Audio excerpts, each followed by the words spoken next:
very shortly here. Actually, whenever Julia tells me to start.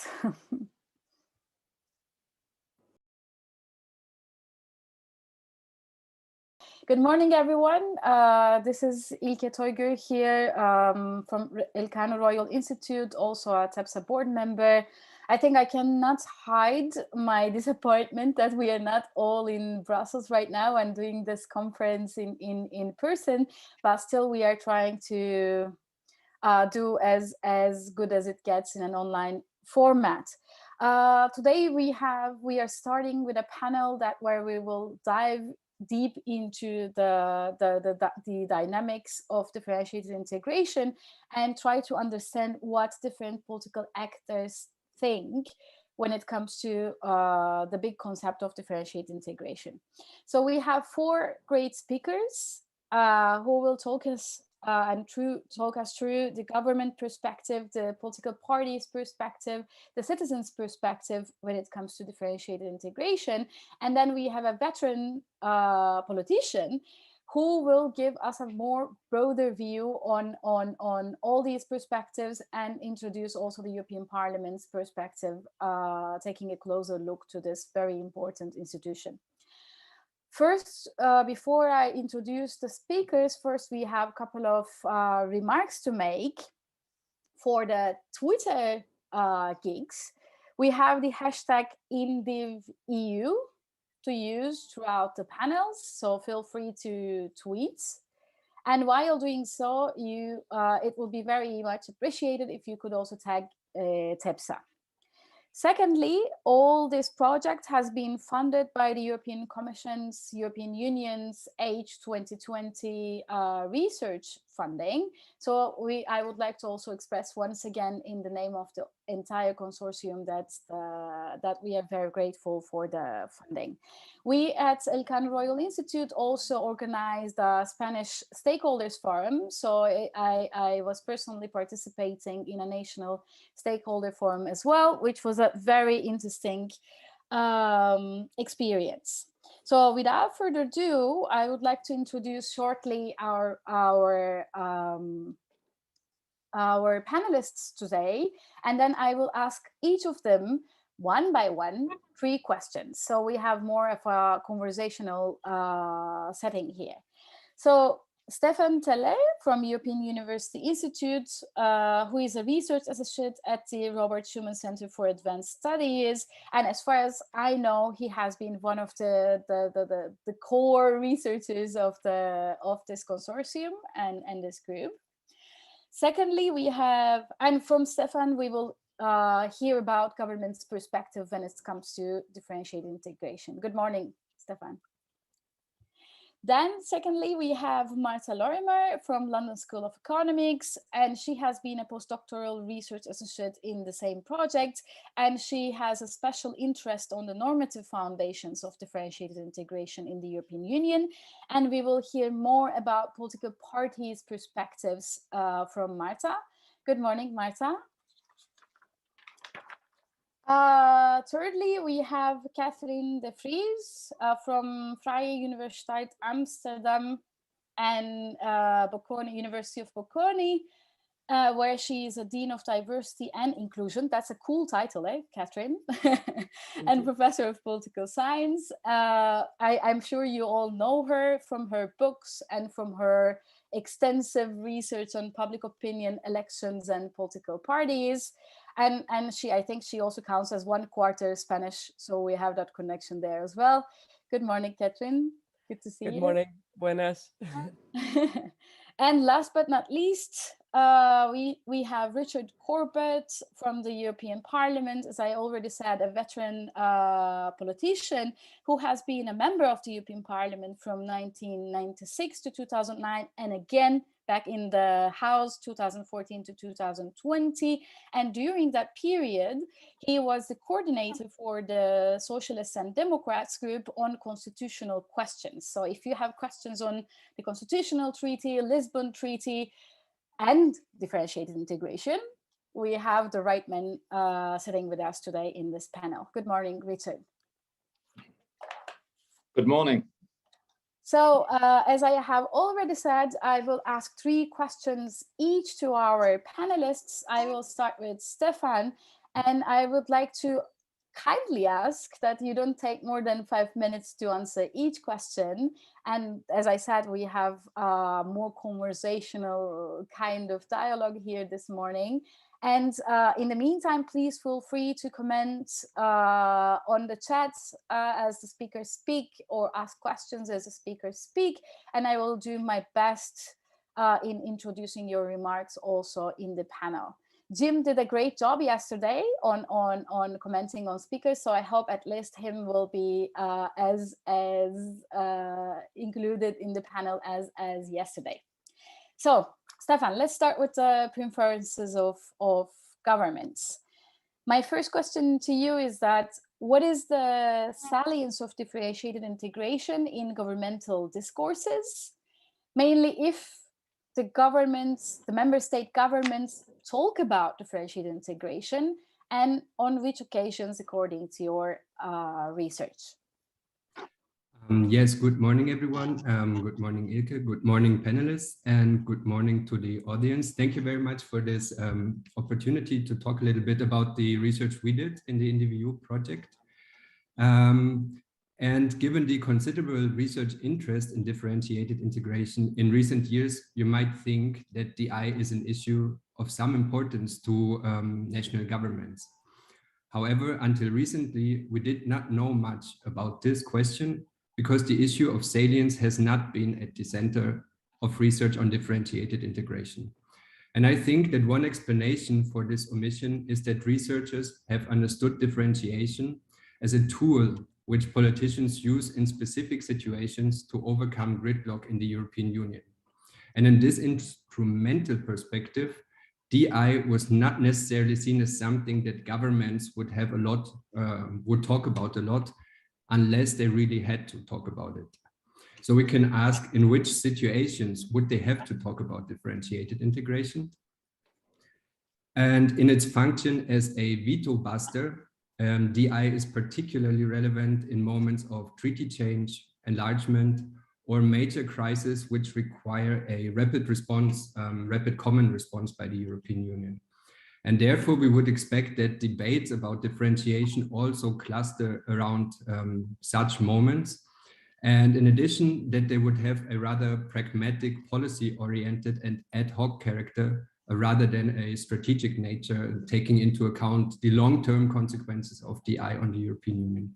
So having this in mind, we assembled a team of more than 30 researchers to study government programs and key speeches by heads of state and government in 27 member states between 2004 and 2019.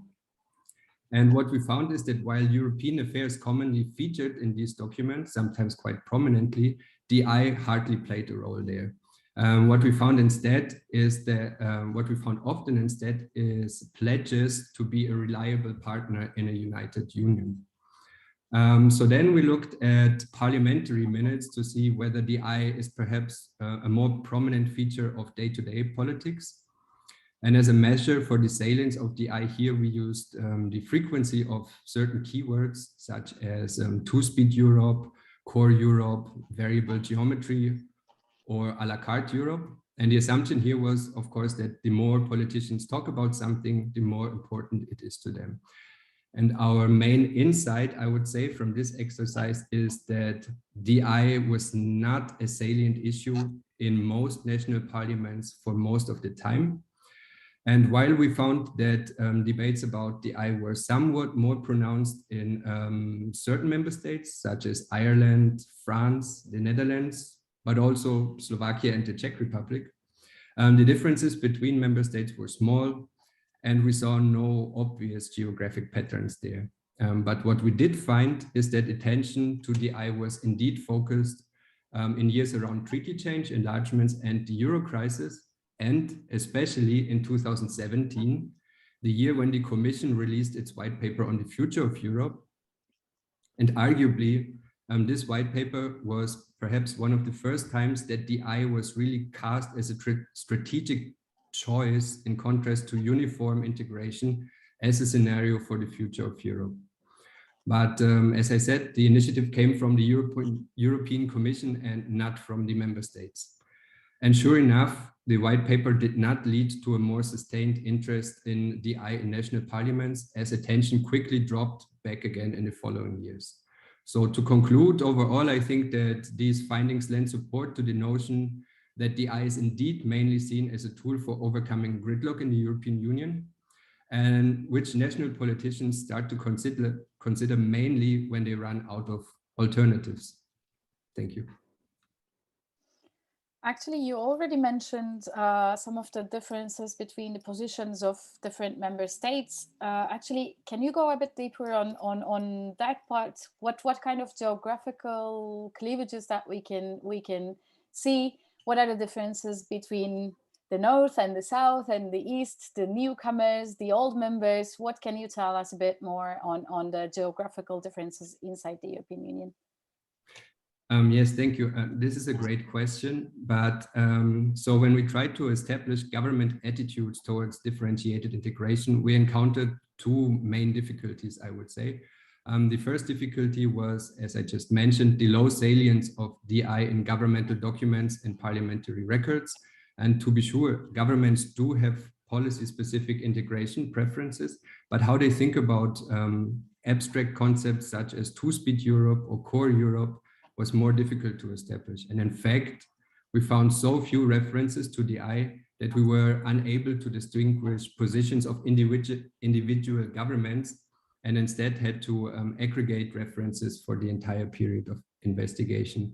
And while this is obviously quite problematic, we found that changes in governments only rarely changed how DI was debated in a member state.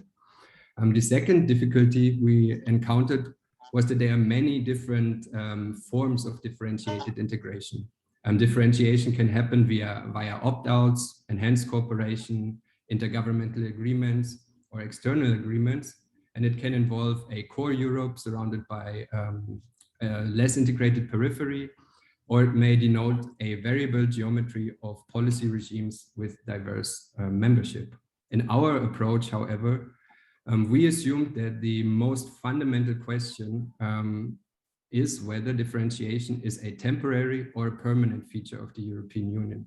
So this corresponds to the distinction between a multi-speed Europe and a multi-destination Europe, which was made yesterday by Enrico Letta.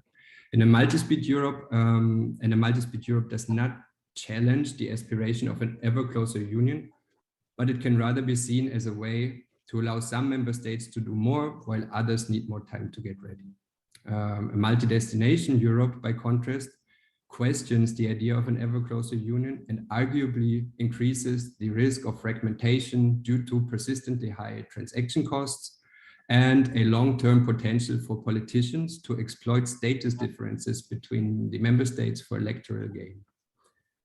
So looking at those two alternatives, what we found is that temporary and permanent differentiation are assessed differently in many, but not in all member states. And I want to highlight two examples.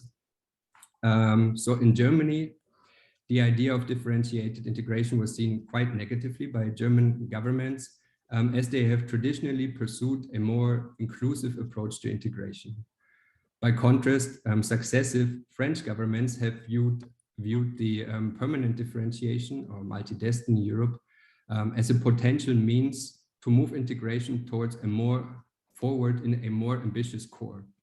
And while this core would in principle be open to latecomers, this was kind of secondary importance to many, often when French governments talked about differentiation, while the priority was on deepening rather than inclusiveness. And more generally, we found that neither of the two alternatives, multi-speed, multi-destination Europe, is favored by a clear majority of the member states, but instead that on average, both are seen slightly negatively, suggesting that differentiation is really seen as a second best solution when compared to either uniform integration or the status quo. And overall, we did not really find that positions on DI corresponded to geographic divides so much. But what we did find when we looked at factors which may explain differentiation, that these seem to play out differently in old and new member states sometimes. Thank you. One last question on the point where you have left. Actually, what factors explain the positions of the member state governments? Actually, you already alluded to the differences, for example, between Germany and France, and how they perceive the future of integration. Also give us hints about how they perceive differentiated integration in general. But if you could deep dive a bit more. According to your research, what kind of factors explain different positions of member states? Thank you. Yes, sure. We started, of course, from the literature on differentiated integration. And the first factor that we looked at, which may impact how member states think about differentiated integration, was whether or not they have opt-outs themselves. And we assumed that the eye would perhaps be seen more positively in member states which have voluntary opt-outs from major EU policies, such as Schengen and the Eurozone specifically, and that it would be seen more negatively in countries which have involuntary opt-outs, which are excluded from these policies, but which would like to join. But surprisingly, what we found is in member states which have voluntarily opted out of one or both of these policies, differentiation was not necessarily seen more positively. And the reason for this seems to be that opting out comes at a cost of reduced influence in the European Union. And specifically in these member states, we found that parliamentary debates often revolved around the question of how to square the opt-out with the ambition to remaining at the core of Europe and not to become a second class, or not to move to the second tier of membership. And I think this chimes quite nicely with the findings of Marta Migliorati and Markus Jachtenfuchs and Philipp Gensche, who have told us yesterday that their research shows that political elites often seek post-opt-out reintegration for functional reasons. In countries where opt-outs were voluntary, a voluntary choice of the member state. And with regard to involuntary opt-outs, what we found is that assessments of DI tend to be negative while these opt-outs persist and while these member states are excluded, but they improve when the opt-outs come to an end, as there then is a sense of this member state joining the core of Europe. However, where involuntary opt-outs persist for unusually long periods of time, such as in Romania and Bulgaria, for example, with regard to Schengen mainly, but also the Eurozone, assessments of both models of differentiated integration are quite negative. And here the perception is that differentiation persists due to political considerations in other member states and not due to actual capacity deficits in the excluded countries. And while only 2 countries are really affected from such unusually long involuntary opt-outs from major EU policies, the examples, I think, show that ambiguity about the justifications of differentiated integration can lead to perceptions of arbitrariness and feed narratives of second-class membership. And I think relatedly here, it is also interesting to think about several countries which do have a treaty obligation to join the Eurozone, but avail themselves of de facto opt-outs. And I'm thinking of Poland, the Czech Republic, Sweden, and Hungary mainly. And these countries too, they use technical arguments to justify what I guess is rather a political choice for non-cooperation in the Eurozone. And I think there's a risk here that such ambiguities can decrease the perceived fairness of differentiation. And this is something which I guess could easily get exploited by Eurosceptic political actors. And I'm not sure if I'm talking too long, but we also looked at a couple of other factors which I could briefly talk about, or maybe keep it for later. Why don't we leave that for later, Stefan? Because what you have said the arbitrariness, ambiguity, and the perception of if the differentiated integration is fair and democratic, connects us super well to Martha Lorimer, actually, because this is one of the key questions they ask in the beginning of the co-authored paper. And what we will ask more to Martha is that how political parties perceive. Actually, there's a very important connection between the governments and political parties, but I also very much care about this core question, no? Like, when is differentiated integration fair and democratic? So, Martha, why don't you start answering, first of all, how party actors view this? Like, do party actors view differentiated integration as a fair stream of cooperation in the EU? And are certain forms of differentiated integration believed to unsettle the equality of member states in the decision making? So why don't you dive into this fairness and arbitrariness and democratic character of differentiated integration a bit more? Take it out where Stefan left. Thank you. Great. Well, thank you very much. Good morning, everyone. It's so nice to see you all here. It's a pity that it's not in Brussels in person, but I suppose there are advantages to not having to be outdoors these days. So in terms of what we find about whether political party actors see DI as a fair scheme of cooperation, I mean, I would say that the answer is usual. It's a yes and no. So in our research, we first considered what fair DI would look like from a normative perspective. And then we tried to look at to what extent political party actors viewed it as such. So to do this, we interviewed 35 MPs, MEPs, and political advisors in 7 EU member states. So these were Austria, Denmark, Germany, Greece, Hungary, Portugal, and Romania. And what we found was that they were rather divided on the fairness of differentiated integration. So we distinguished between their views on the substantive fairness of DI and on its procedural fairness. So substantive fairness essentially concerns redistributive social justice and what each individual owes and is due as a member of a system of social cooperation. So this was really about looking at what do different member states think that a fair contribution to the project is.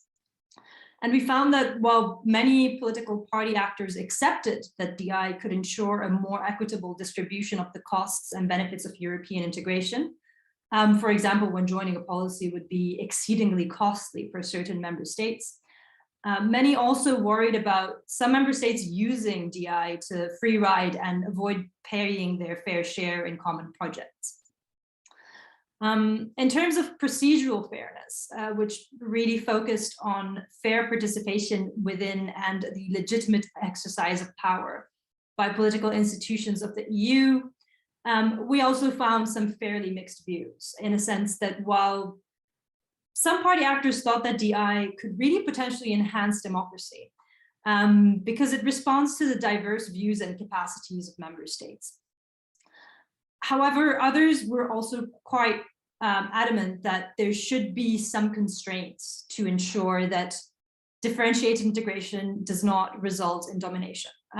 So here, for example, many rejected the idea of arbitrary exclusion of member states from differentiated policies. They really wanted these to remain open to all, for all to join and based on clear criteria. So I think this really resonates with something that Stefan was talking about in the case of Romania. So when we interviewed Romanian politicians, they felt very strongly that their exclusion from Schengen at this point was it was basically a political decision where what was a fair process was not respected. So a final concern that came up and that I think was touched upon yesterday was that there was a risk that differentiated integration could end up facilitating democratic backsliding.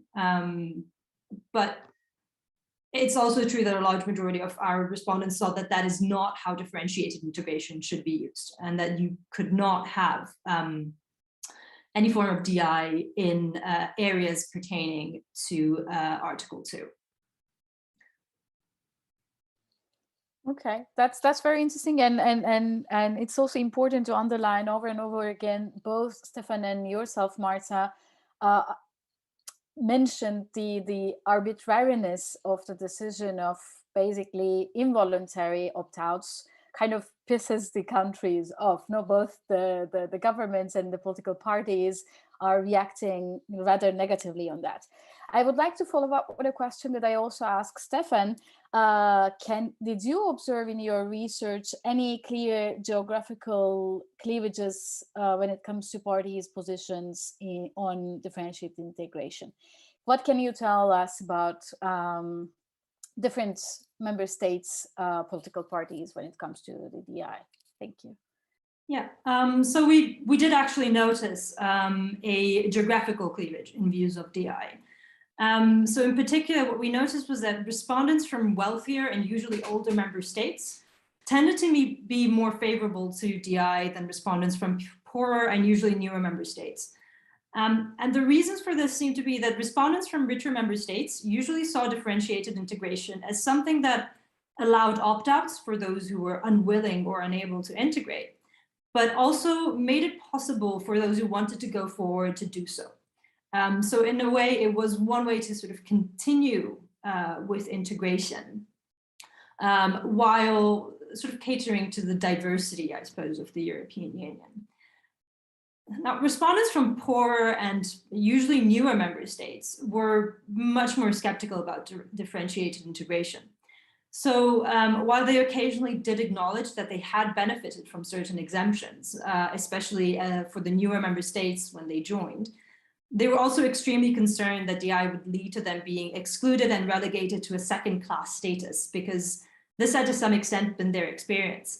So for example, one Greek respondent that we spoke to, I believe used the quote that, being excluded wasn't really a choice for them. It is something that has sort of been exposed, that they had, that for poorer and less wealthy member state wasn't really a matter of choice. It was something that they were being kind of forced to do by others or asked kindly to do. So they were also really concerned that this would become a long-term exclusion from common projects.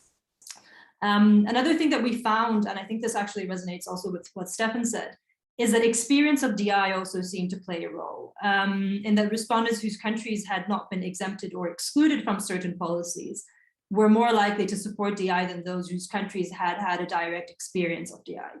And this was both the case for richer and poorer member states. So for a country like Denmark, as we heard yesterday, for politicians felt that this had a cost for them. But also the involuntarily excluded felt quite strongly that this had harmed them in some way.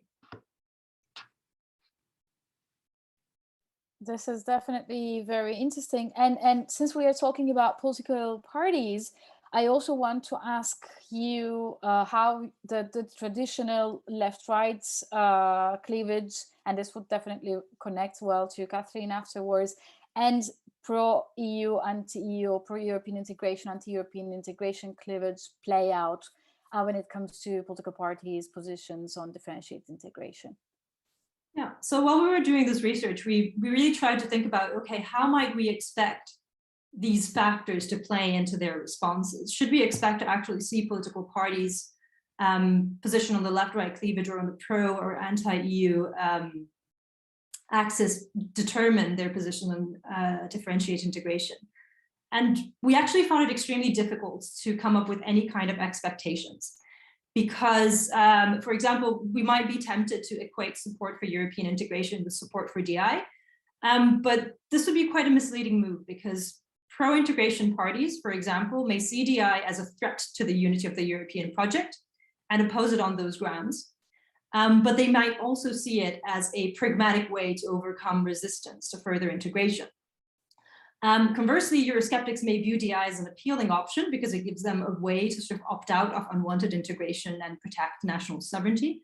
But it can also be seen as a form of integration by stealth, because the idea is that this will eventually pressure their country into joining projects which they might have opposed. And there is something similar about the left-right cleavage. Now, we already know that the link between left and right and positions on pro versus anti-EU isn't particularly clear. And so we were trying to think, for example, of the case of left-wing parties. So if a left-wing party really cares about equality, how does this translate into their vision of DI? Would this mean that they would support DI as a way to sort of equalize starting conditions and foster economic convergence? Or should we expect them to be more likely to oppose it as potentially fostering discriminatory practices resulting in inequality? So we tried to think this through beforehand, and then when we went through the analysis, we basically found out that there were really no significant differences between the views of party actors of the left, right, and center. And we didn't really see many connections between being pro-EU or anti-EU and positions in differentiated integration. So this really seems to be something that is perhaps much more connected to where someone comes from as a country, rather than political party affiliations or general ideas on European integration. And I suppose there's one final caveat that we should add, is that one thing that we did find is also that sometimes political parties themselves were divided on the issue or didn't have a particularly clear stance. So this seems to resonate again with what Stefan's research found. So sometimes when we interviewed more than one respondent from the same party, it became evident that there was no established party line, so they told us themselves. And we had respondents from the same parties giving us different views concerning DI.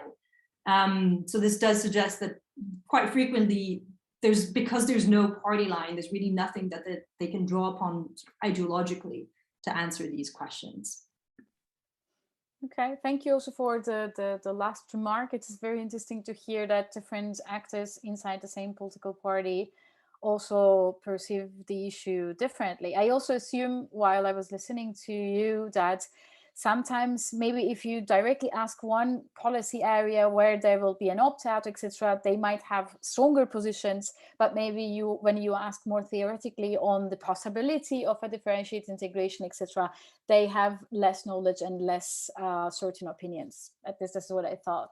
Thank you very much, Marta. And where you have left also connects very well to Kathleen, because you couldn't find any strong differences between left, right, and pro-EU, anti-EU cleavages in the case of parties.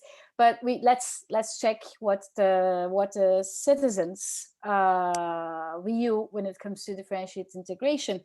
Let's start with the first general question, Kathleen. How do citizens view differentiated integration?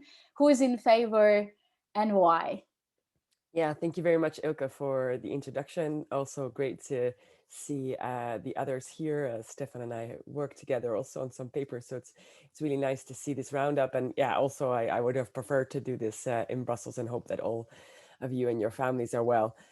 So thinking a little bit about public opinion on DI. So for someone who's studied public opinion for quite a long time, and also particularly looked at Euroscepticism or other forms of opinion towards the EU, I think the first thing to say is that, of course, this is a very, very, very abstract discussion, very far removed from people's day-to-day lives. So the idea of, so for example, just give you an indication that in the polling that we did, so we relied, of course, on great polling that the Eurobarometer has done our own polling and done some survey experiments. That's basically the setup on public opinion that we did in this project to get a little bit more of a sense of it. We never used the word differentiated integration because no one has any idea what that means.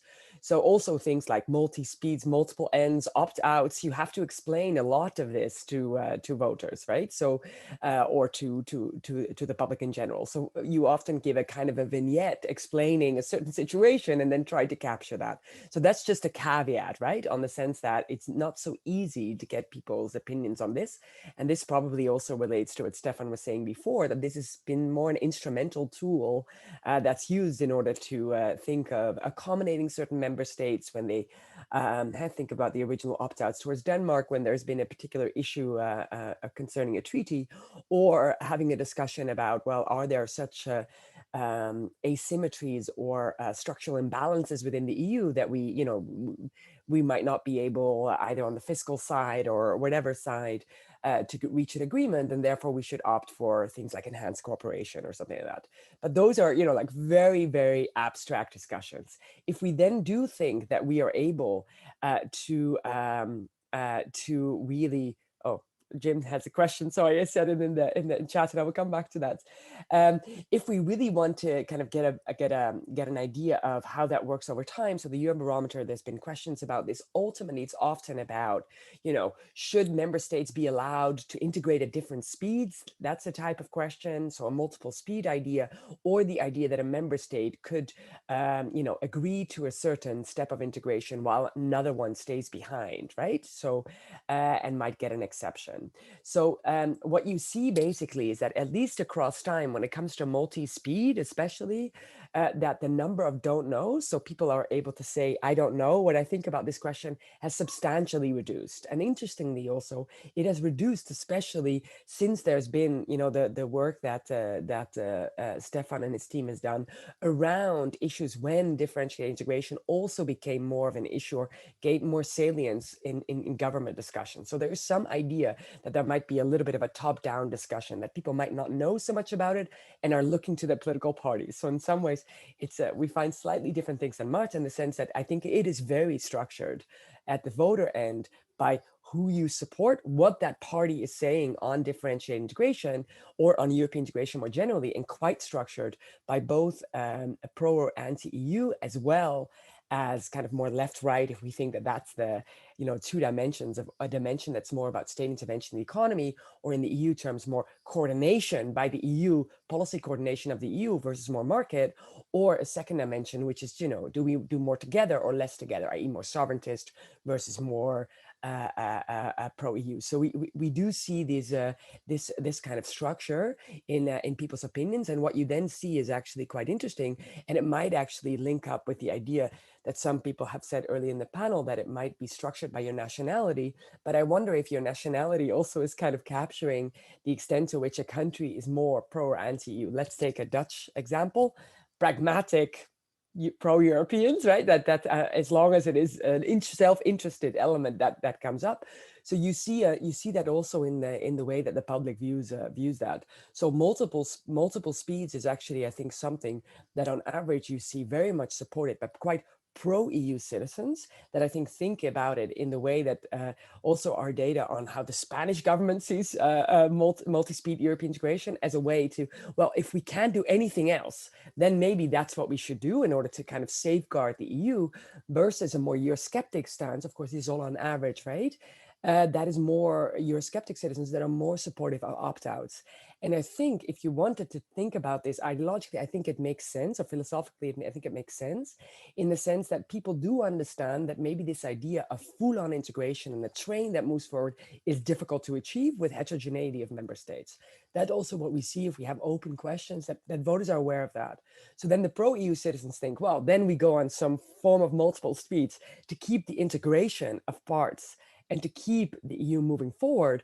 Whereas I think Eurosceptics think, well, opt-outs are the first step towards a more sovereigntist kind of idea of the EU. And this is particularly pronounced also among the left and the right. And I think that's where you see that more pro-EU citizens that are left are much more pro multiple speeds, I think, as a way to keep that integration together, where right-wing Eurosceptic citizens are much more pro opt-outs. And that is also not entirely surprising if you think that the market should arrange a form of European integration. It should be like a survival of the fittest within that, or you want more policy coordination at the European level. And I think oftentimes we forget that this combination of perhaps being more quote unquote sovereigntist might also be interlinked with people thinking that actually we should see less policy coordination in the economy, i.e. we shouldn't see any industrial policy, or we shouldn't see, which is oftentimes a more left-wing position.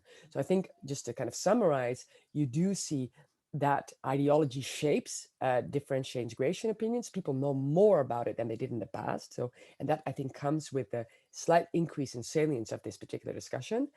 You might need to call it slightly different to get their opinions on it, because it's not that they're thinking in terms of differentiated integration, but then they're looking very much towards political actors or let's say opinion makers to get their opinions on it. So that kind of explains, I think, why ideology is structuring that, because people are much more likely to think, okay, I'm left wing, or I'm cosmopolitan, or I'm more right wing, and perhaps I'm more sovereigntist, and therefore I think X, Y, and Z.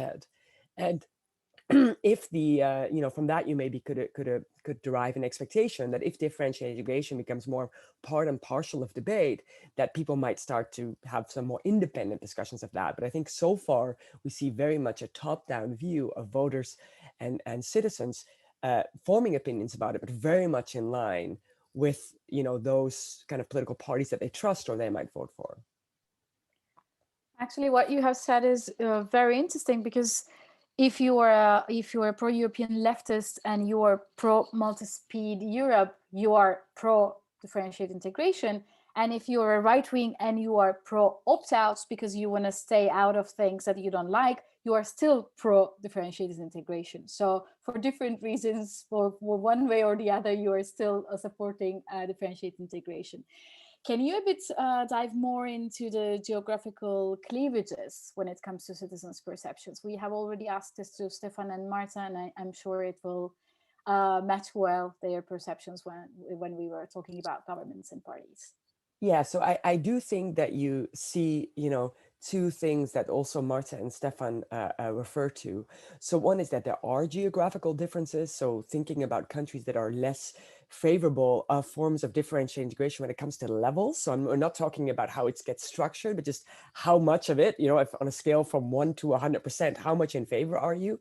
So that especially when it comes to, for example, multi-speed integration, you see much less support in the Netherlands and Sweden. That me studying Euroscepticism is not entirely surprising. It's just anything that comes out of the EU is just less popular there than, let's say, well, let's take Spain and Poland actually is one of the countries on the other side of that, right?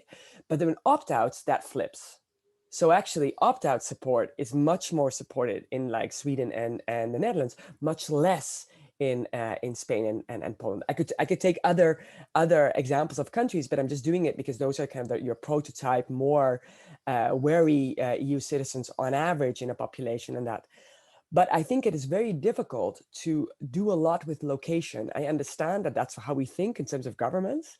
But then what we show in our work is that actually, because left-right ideology and your pro or anti-EU stance changes the way you see DI, that aggregate DI opinion of a country doesn't say so much because there's a distribution underneath it. So you have within in country as well, you have people who like or dislike it. So one of the papers we kind of called, is it a blessing or a curse, differentiated integration? Ilke, you're definitely right in terms of that there's pro DI support, but of course it's a different form of DI, right? That is being proposed, so that's one.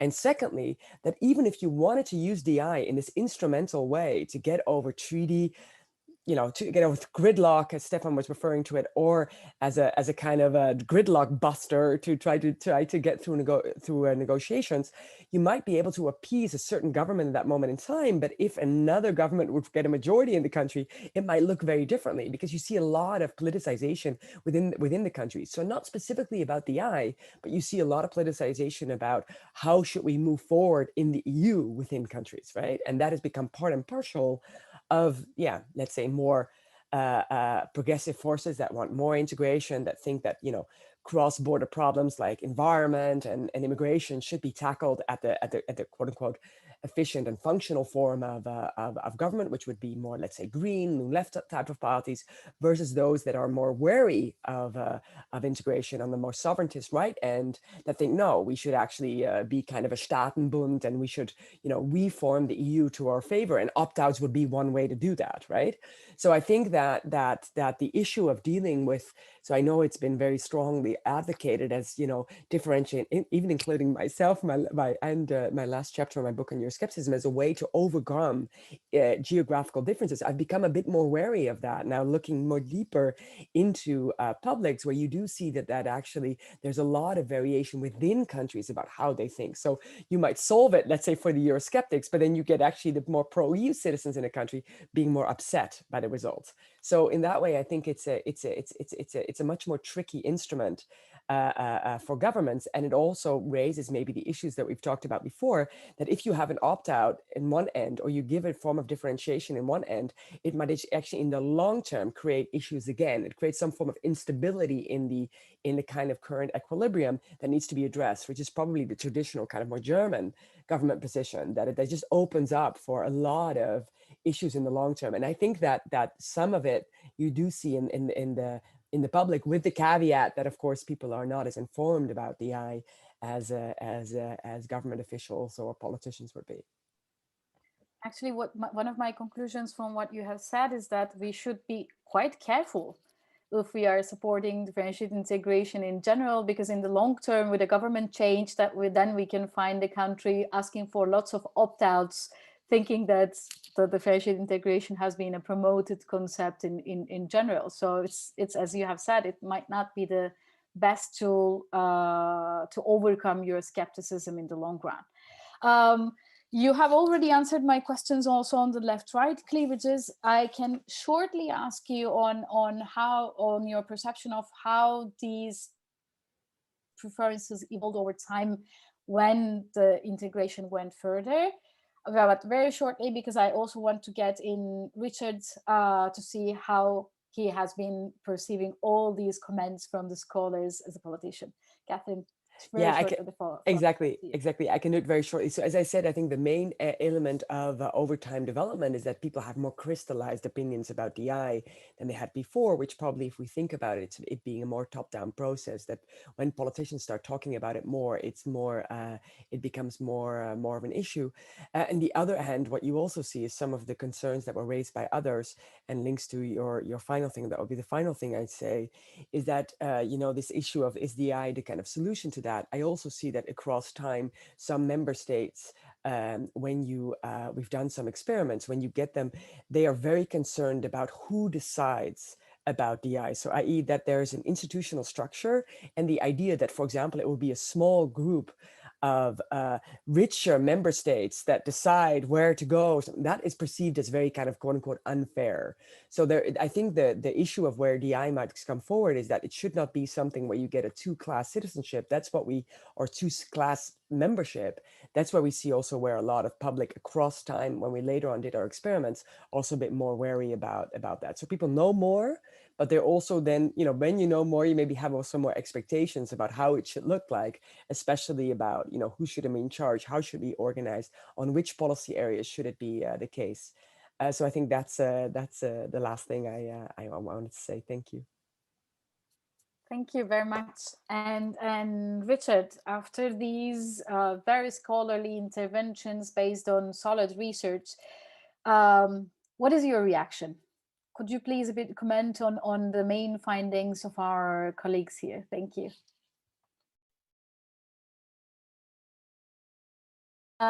You need to unmute yourself, please. I think those were a fascinating set of presentations. So thank you very much to Stefan, Marta, and Catherine for that. If I step back a bit and look at the overall EU system, we don't have a simple two-tier system. DI has never functioned as a two-tier system.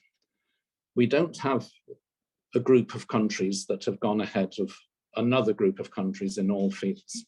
We have different groups of laggards, if you like, or whatever you want to call them. There are 8 countries not in the Euro at the moment. There are 5 not in Schengen. There are 2 who do not participate in all areas of justice and home affairs cooperation. 1 has an opt-out on defense. 2 are not in the patent court. What do you notice about that? It's always a minority of states, and it's a different grouping, a different permutation each time, even if Denmark appears quite frequently in it. Nonetheless, it's a different pattern of states that are not in the core policy area concerned. So rather than an avant-garde in Europe, we have a number of different arrière-garde. But the core EU business, everybody is in, not least the single market, which has enormous implications in many fields. And the bulk of EU legislative activity is in that area, because the single market is not just about freedom of movement of goods, services, and capital. It's about common legislation on competition policy, on product standards, on consumer protection, on environmental standards, on workers' rights. It's a common external tariff in trade negotiations with third countries and acting in the world as a single unit on trade and economic matters. It's the bulk of what the EU does in terms of taking normative decisions. That's perhaps why as well in the European Parliament, which acts as half of the EU's bicameral legislature in those areas, you don't have differentiated voting. Members of the European Parliament, whichever country they're elected in, vote on all those areas where you do have differentiated integration. Members from countries not in the Euro vote on Euro-related questions, Schengen-related questions, and so on. That's also, of course, because the Parliament represents citizens, not states. You vote in the country that you live in. So a Pole living in Germany votes, a German living in Poland votes where they reside. So it's perhaps awkward to try and say only those elected here can vote on that and vice versa. But that's my general big picture view of it. The core of the EU is all the member states together. There are some fields where there are laggards or arrière-garde. Even then, many of them wish to join in due course, as was pointed out for Schengen. It's involuntary second-tier participation. But it's limited to certain fields only. In terms of attitudes to it, I think it does correlate very much to attitudes to integration as such. And in terms of policies and politics and political parties, in the core position in the European Parliament, for instance, shared by the EPP, the Socialists, the Liberal Renew Group, the Greens, is normally to say all countries should move forward together in all areas of EU policy. But in practice, here and there, accepting the need to differentiate. I'll come back to that. But there is a wide range of other views, and it's not simply pro or against differentiated integration. It's quite a bit more complex. There are those who want to destroy the EU, not just their country leave it, but against the whole EU system as such. They think it's bad, evil. Not very numerous, but recently UKIP, for instance, before Brexit, that was their policy objective, and they had some allies in other countries, mostly on the far right. There are those who want their country to leave the EU, but not destroy it. They say they wish the EU well, but they don't think their country should be part of it. And they would like to completely opt out of all methods of integration if they could, but would make do with differentiated integration where with opt-outs if they can't leave the European Union. That was perhaps true of large parts of the British, not all, but large parts of the British Conservative Party when Britain was in the European Union, but again with some of their allies in other European countries in the CER group who are still there. There are those who want to stay in the European Union, but would prefer to opt out of some existing areas if they could. I'm thinking in particular of the PIS party in Poland and government in Poland and Fidesz in Hungary.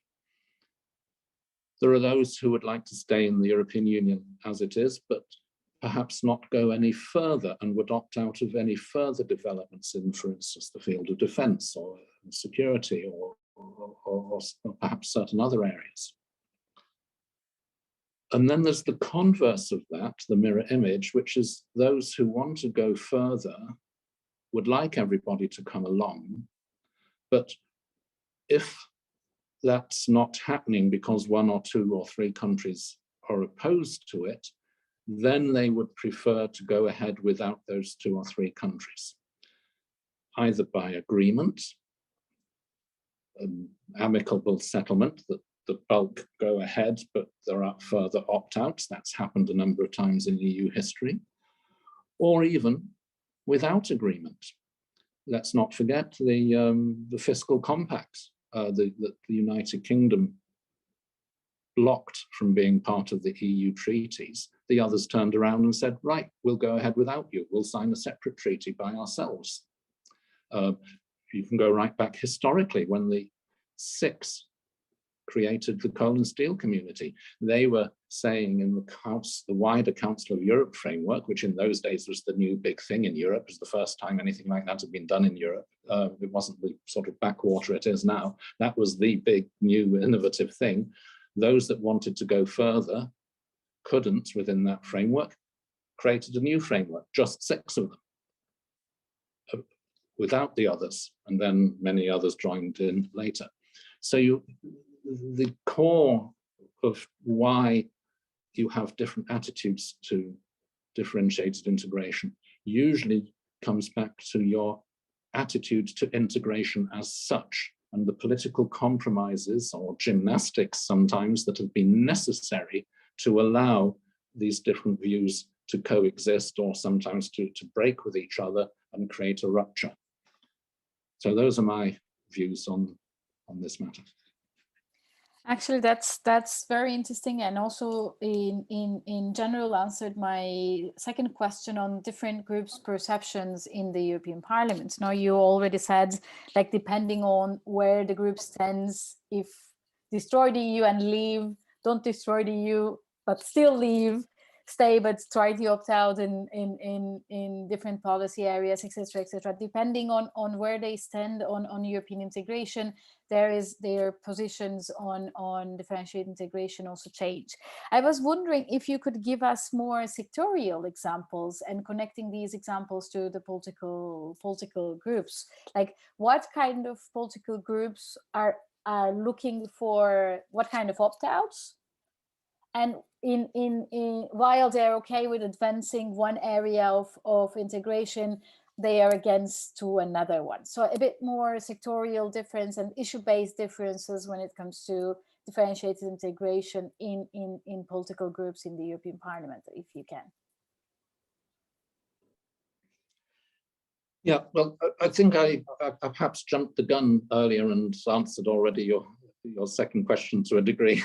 I should have paused and waited for you to ask that. So you do find that in terms of the political groups as a whole, as entities in the European Parliament, it's more on the right wing, the ID group, especially on the far right, and the CER, the Conservatives group, so Conservatives and Reformists, they call themselves, also on the right wing, where you find generally favorable attitudes to differentiated integration in general as a principle, and in particular on particular policies, with different degrees of virulence, shall I say, within those groups. In the other political groups, it's more within political groups that you find one or another national party that has on one or another issue a favorable position towards particular forms of differentiated integration. In all the mainstream political groups, for instance, you would find that there are some Nordic parties, for instance, who accept European integration as far as it's gone, but are very wary about going deeper in terms of defense cooperation and security cooperation, or indeed much deeper in some aspects of police and home affairs in some cases. In those mainstream political parties, I call them mainstream, the big four, shall we say, in the European Parliament, the Socialists, the EPP, the Liberals, Renew, as they call themselves now, and the Greens, you find pockets on particular policy areas of particular national parties that have that view, but sometimes equally divisions within those national parties on it. But what governs those views is attitudes to integration generally. This is what you're saying is very interesting, because when we cannot just see this as political groups as a whole, but we should also take the views of national delegations inside of them, and this mainly combines it with Stefan's point, no? The governments in their own countries, or the opposition parties in their own countries, connects very much to national delegations. So there is also a back and forth between member states, their parliaments and parties, and political groups. Yes. Go ahead. But beware of saying these are national attitudes, because you have dividing lines within countries between parties. The current Polish government, the PIS government's view on these things is different from the Polish opposition. The Hungarian government at the moment, the Fidesz government, and the views of the opposition parties on this, though they have different views internally as well, but are quite different. Just as if you look at in France, to take a long-standing founding member state of the European Union, the views on deeper integration between different French political parties is very different. So we cannot conclude that these are unified national positions, that in a certain country X, Y, or Z, everybody thinks we don't want this, or we don't want to join that aspect of European integration, the Euro or Schengen or whatever it is. There are political divisions within those countries. Conversely, in the political groups in the European Parliament, yeah, there are national nuances. Europe is a mosaic of political divisions and national divisions. It's not, you never have everybody in one country thinking one thing and everybody in another country thinking the opposite. And then the divisions are more political, but also within the European Parliament, the political groups, there are national nuances within them. So it's a matrix. Very, very good points. And again, underlining the importance of national delegations in the political groups, but with an eye on if they're coming from the government, from the opposition, or what kind of political settlement in their member states. Very good point. A rather difficult question for you, Richard, because what we have been hearing is that the differentiated integration is complicated. Catherine already said that most of the citizens don't even understand it as a concept, but mostly see it as policy areas to be in and or out, or a way to advance European integration or not, etc., etc. So how do we reconcile the increased complexity of a differentiated EU with the need to better communicate the EU and its citizens in times of rising Euroscepticism? How do we overcome this challenge? What are the ideas for a veteran politician in that regard? Yeah, you rightly point out that citizens don't know the term differentiated integration or other academic shorthands, but they do understand very clearly, my country isn't in the Euro, or my country isn't in Schengen, and I think it should be, or I think it shouldn't be. That's quite clearly understood and a matter of political debate in the countries concerned. And conversely, sometimes in the countries that are in these things about the others, it is a political issue in countries that are in Schengen about whether to allow Romania and Bulgaria into Schengen, for instance. Now, maybe it shouldn't be, but the fact is that there is political resistance to letting those countries join Schengen at the moment, at least. So these issues, if you're looking at the substance of them, is understood by the public. They won't understand terms like differentiated integration, multi-speed Europe. That's a bit more difficult to grasp, but the actual issues are well understood. And in terms of defending the EU as such, I would still go back to my opening comment. The bulk of EU business involves every member state on an equal basis. That remains the case for the overwhelming majority of EU legislation, where the EU adopts measures that are binding on member states and on citizens. That's single market and all the policies and issues related to it, including sectoral policies like the common agricultural policy and aspects of cross-border transport and so on, as well as the things I listed earlier. All that everybody's in it together. It's certain fields, important ones, yes, and tricky ones, but only certain fields where you have this differentiated integration. And sometimes, even in theory, to a degree, that's a temporary thing. All member states except Denmark are legally committed one day to joining the euro. The member states that are not in Schengen, other than Ireland, all want to one day join Schengen.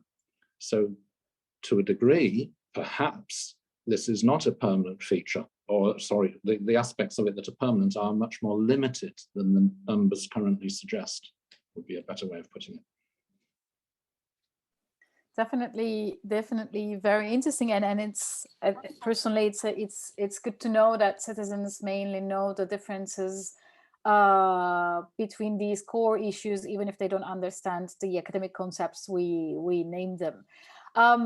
Actually, Jim, can I ask Jim, Paolo, and Raquel to voice their questions, because Jim just wrote one question for Richard in the chat, but maybe it would be more in person, like if you could voice it, if that is possible technically. If otherwise, I'm happy to read the questions written in the chat.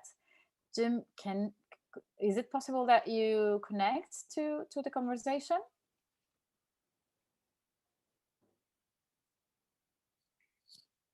Let's see. Does it work now? Yes, we can hear you. Yes, I'm sorry because I'm on my iPhone, so I have some troubles. I'll be very brief because I have written my questions. I first wrote a question to Marta and Catherine saying, would you agree that party affiliation is less important as far as DI is concerned than nationality? But Richard has now introduced an interesting idea. It's true for mainstream parties, but not for Eurosceptic parties. Secondly, I made a comment on Stefan's very interesting exposition.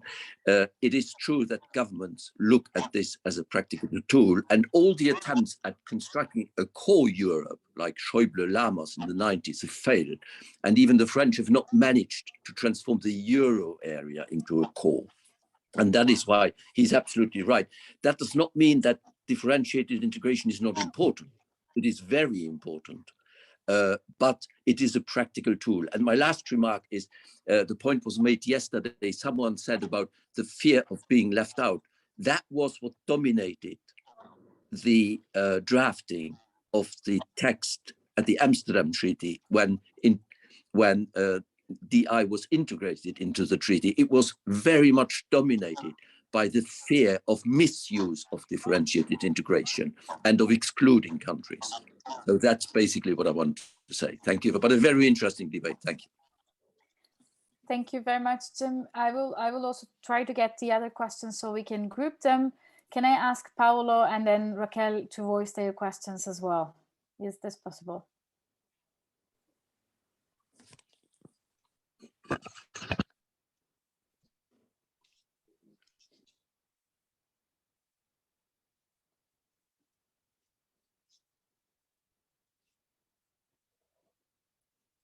Paolo, at least I can't hear you. Hi.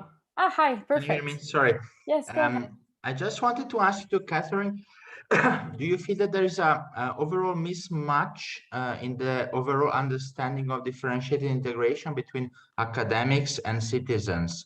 So from what I understand from the data and your very interesting papers, citizens mainly tend to see differentiated integration as a kind of Eurosceptic alternative to uniform further integration, whereas in my experience, academics tend to focus on differentiated integration as a Europhile alternative to no further integration. So people here opt out and they think, but they want to opt out from existing rules, whereas this is not possible, of course, in areas where unanimity rules, the opt-out is a means to allow other countries to move forward. Thank you very much. Raquel, can we hear from you as well?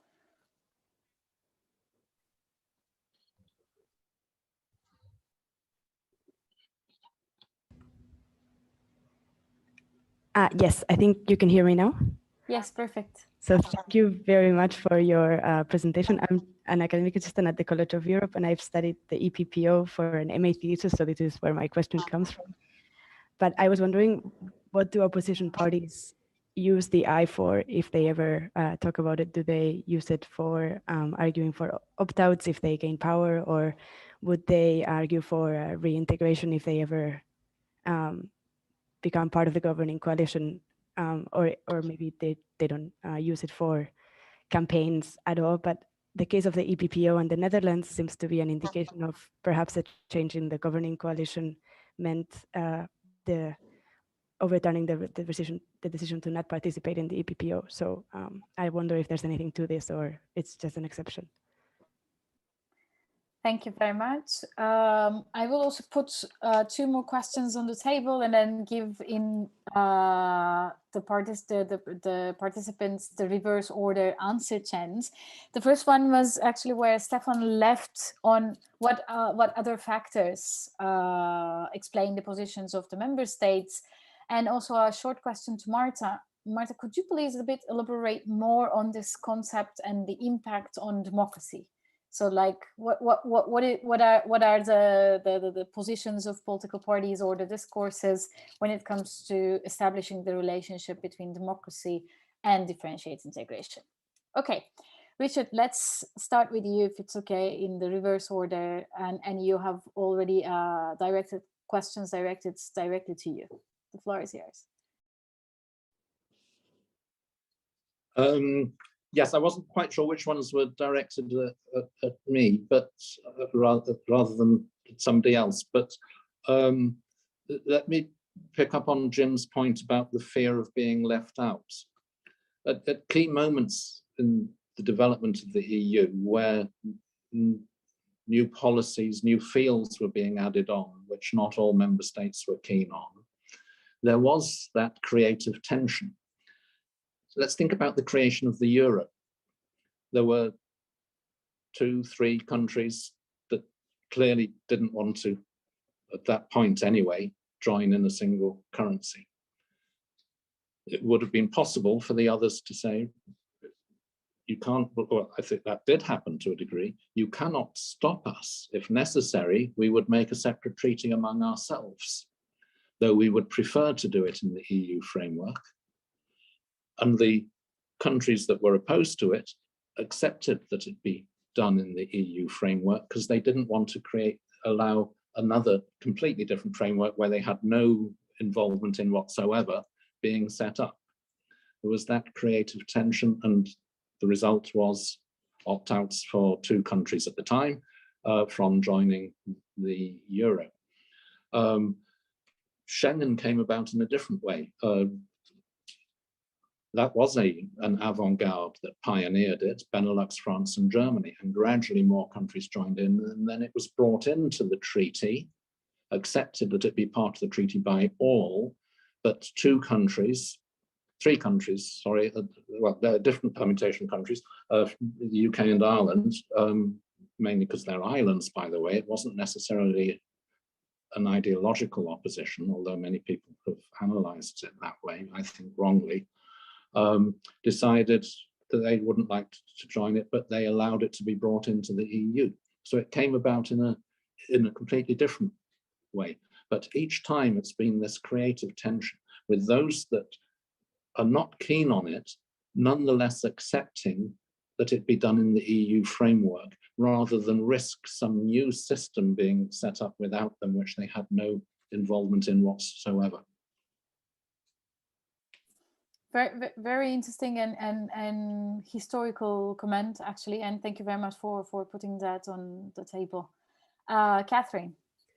Sure. No, I think I already said a little bit to Jim's questions about that. I think party affiliation, at least, and also party ideology plays an important role for citizens, partly because to make up for their information and shortfalls and look at what the experts, quote unquote, say about differentiated integration.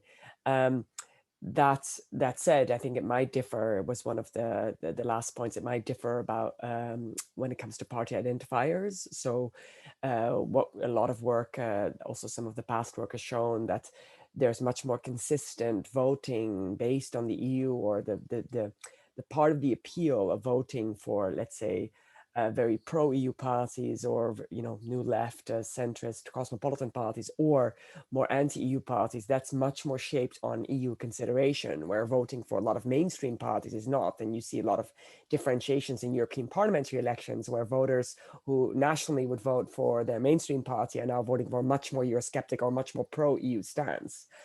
Because the main appeal of mainstream parties is not their EU position. The main appeal of a mainstream party is what they do nationally, and often is kind of left-right general elements and kind of vague positions on the EU, to be very fair, which also, gives them possibilities to, adds to creative ambiguity that they can use at the European level. So in that way, it might differ across parties. I would agree with that. Then on the question, I think it was Paula's question about the extent to which there's a difference in understanding between DI, between citizens and academics. I have the feeling, if you ask, and that's also in kind of the open questions, if you ask a citizen about the I, they think opt-outs. That's what they think about. And many citizens do not know that you couldn't opt out of something existing, right? So let's say there's a small minority in the Netherlands that doesn't like the euro and still thinks that the Netherlands can go out of the euro without any consequence. That that would be a thing that it could do.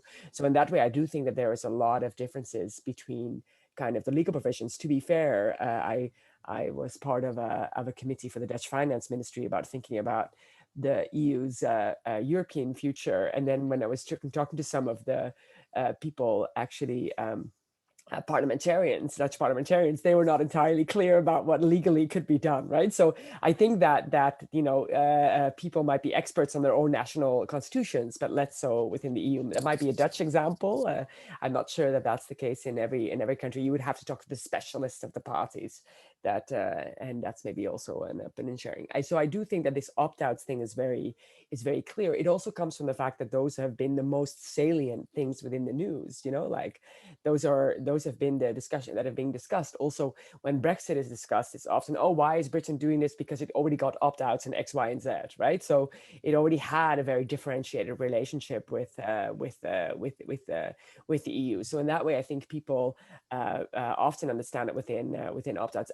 I do think that what I highlighted is that it differs based on your pro or anti-EU position, and part of that might also reflect why academics see it a certain way. I mean, I've not met many academics who don't think that problems are transnational and require some form of international policy coordination.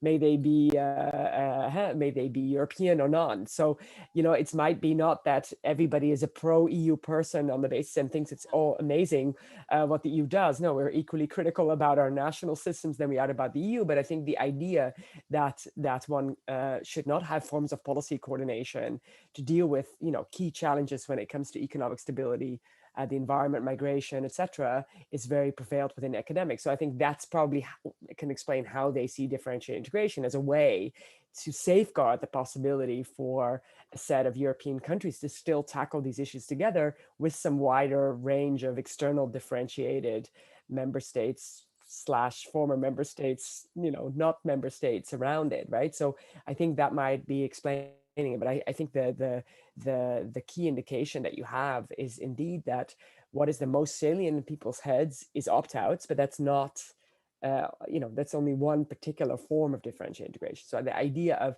when you ask people about enhanced cooperation, they have no idea what that means. Also, just not that many journalists that I talk to are fully aware of, like it had to be when Macron was saying it in Next Generation EU. I don't know if you remember in this last evening before, there was this idea that maybe enhanced cooperation would come about. Then I remember getting some calls from journalists. Okay, what's that exactly? Could you explain? So I think it's also the element is that these issues become more pronounced when they have been introduced. So because opt-outs have been a part of and partial of European integration, they are more, they've been more, words used, and therefore people see it more. So I'm not sure it's a preference. I think it's more of a a salience issue of a knowledge issue than anything else. Thank you very much.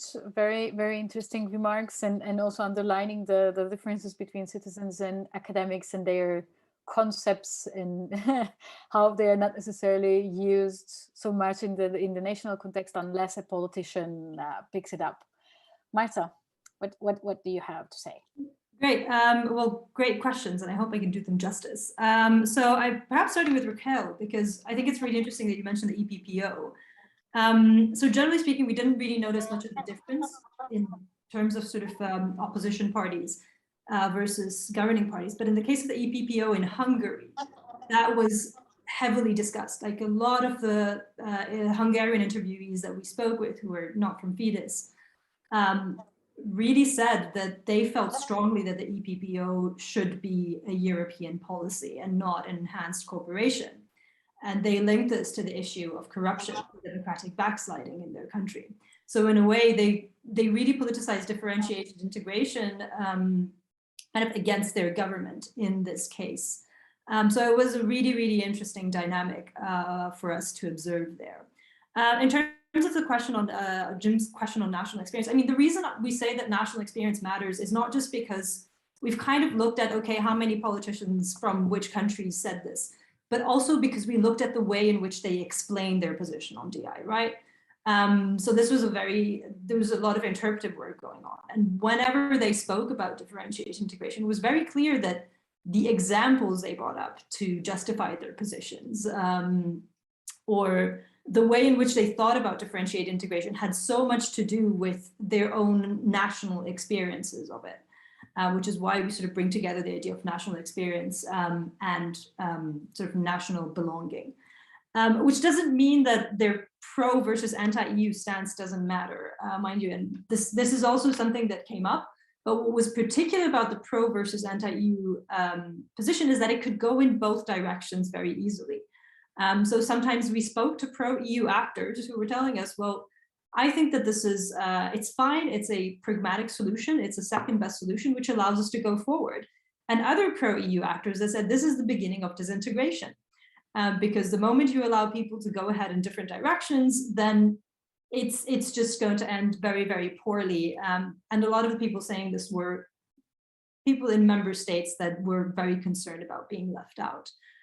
So even when we interviewed these politicians, they had a clear sense of what kind of rules should be implemented.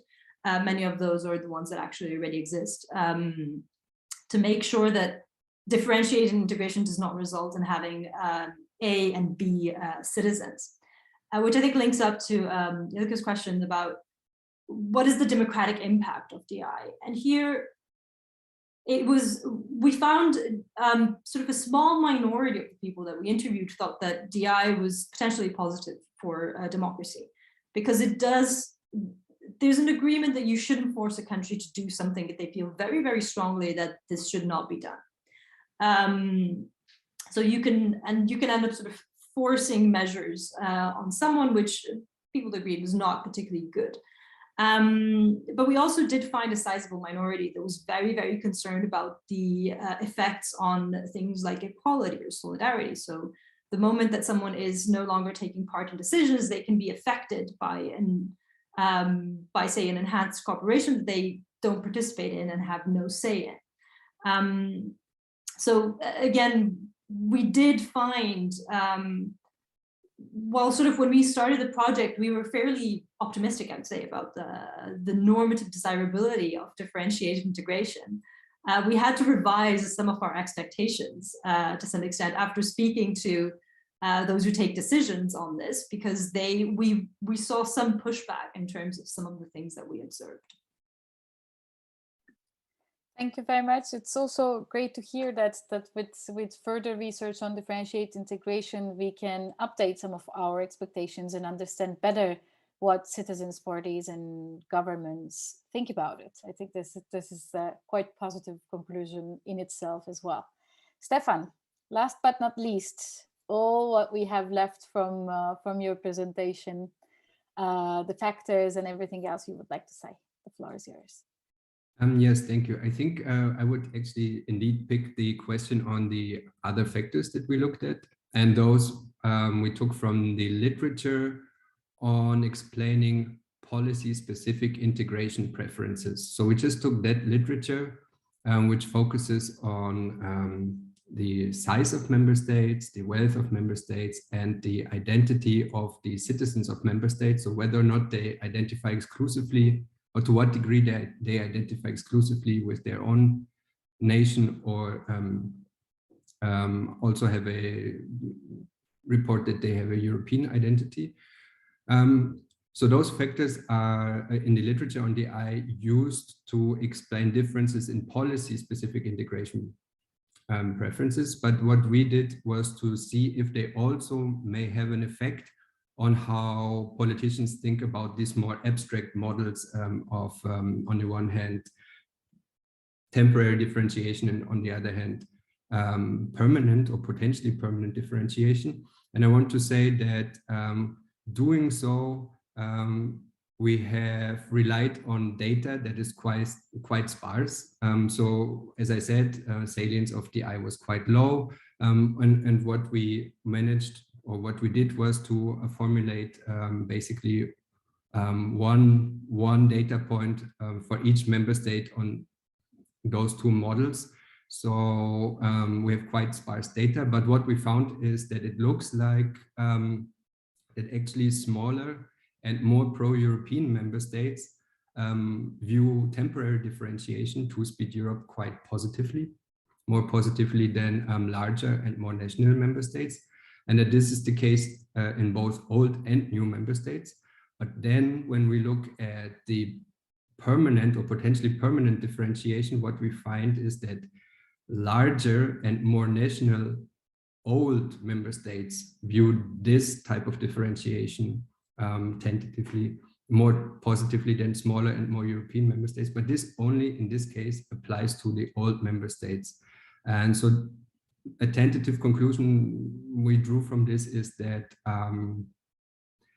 newer member states do not distinguish to the same degree between these two different models, while in old member states there seems to be some awareness of a distinction between the two, and that this may even have something to do with post-functional dynamics in the older member states. I don't think I would have liked to answer two more questions, but I do not think that I have time for that. So I will leave it here, and thank you very much. Thank you very much, not just for the answers, but also for your sensitivity with time. I would like to thank all our speakers, Stefan, Marta, Catherine, and Richard. It was great to share this virtual screen with you all. I think we learned a lot, at least I learned a lot on citizens, parties, governments' perspective, and in a deeper look in the European Parliament, the groups and national delegations there. So thank you very much for sharing your knowledge. Thank you very much to all our attendees for connecting to us, even if it's a long and virtual conference. And I'm hoping that we will see each other in-person settings sooner than later. I really hope that. And in the meantime, please take care of yourselves and your families. We have a coffee break now, and there will be the next panel will start at 11:30, if I'm not mistaken. Thank you very much once again, and have a nice day. Thank you. Thank you. Bye. Thank you. Bye.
relevance of an EU act, that they have to assess whether there is a need for EA-specific adaptation, whether there is a need to bring in the parliaments of the EAFTA states. So that's all what is time-consuming. Actually, even more types of decision-making in the EA, and there is a shift actually to this one-pillar model. So the EA was at the beginning was a two-pillar model, but there are new decision-making procedure that somehow bypasses two-pillar structure in order. You see it here, in order to increase the efficiency. So the efficiency is kind of one of the main pattern that we have here in external differentiated integration. When you have to cope with this kind of legislative dynamics of the EU, then you have to ensure efficient procedure to keep up with it. And with all those different procedures, there is also a different level for room for maneuver. As I said before, there is no automatic policy transfer, and sometimes there is this possibility to protect national interests by agreeing opt-outs and so on, but not in the fast-track procedures and in the simplified procedure. To make it kind of to summarize somehow here, the secret of success of the EAFTA states is, in my view, being pragmatic, to resist on their autonomy when it's really necessary, and to be a bit more flexible, and to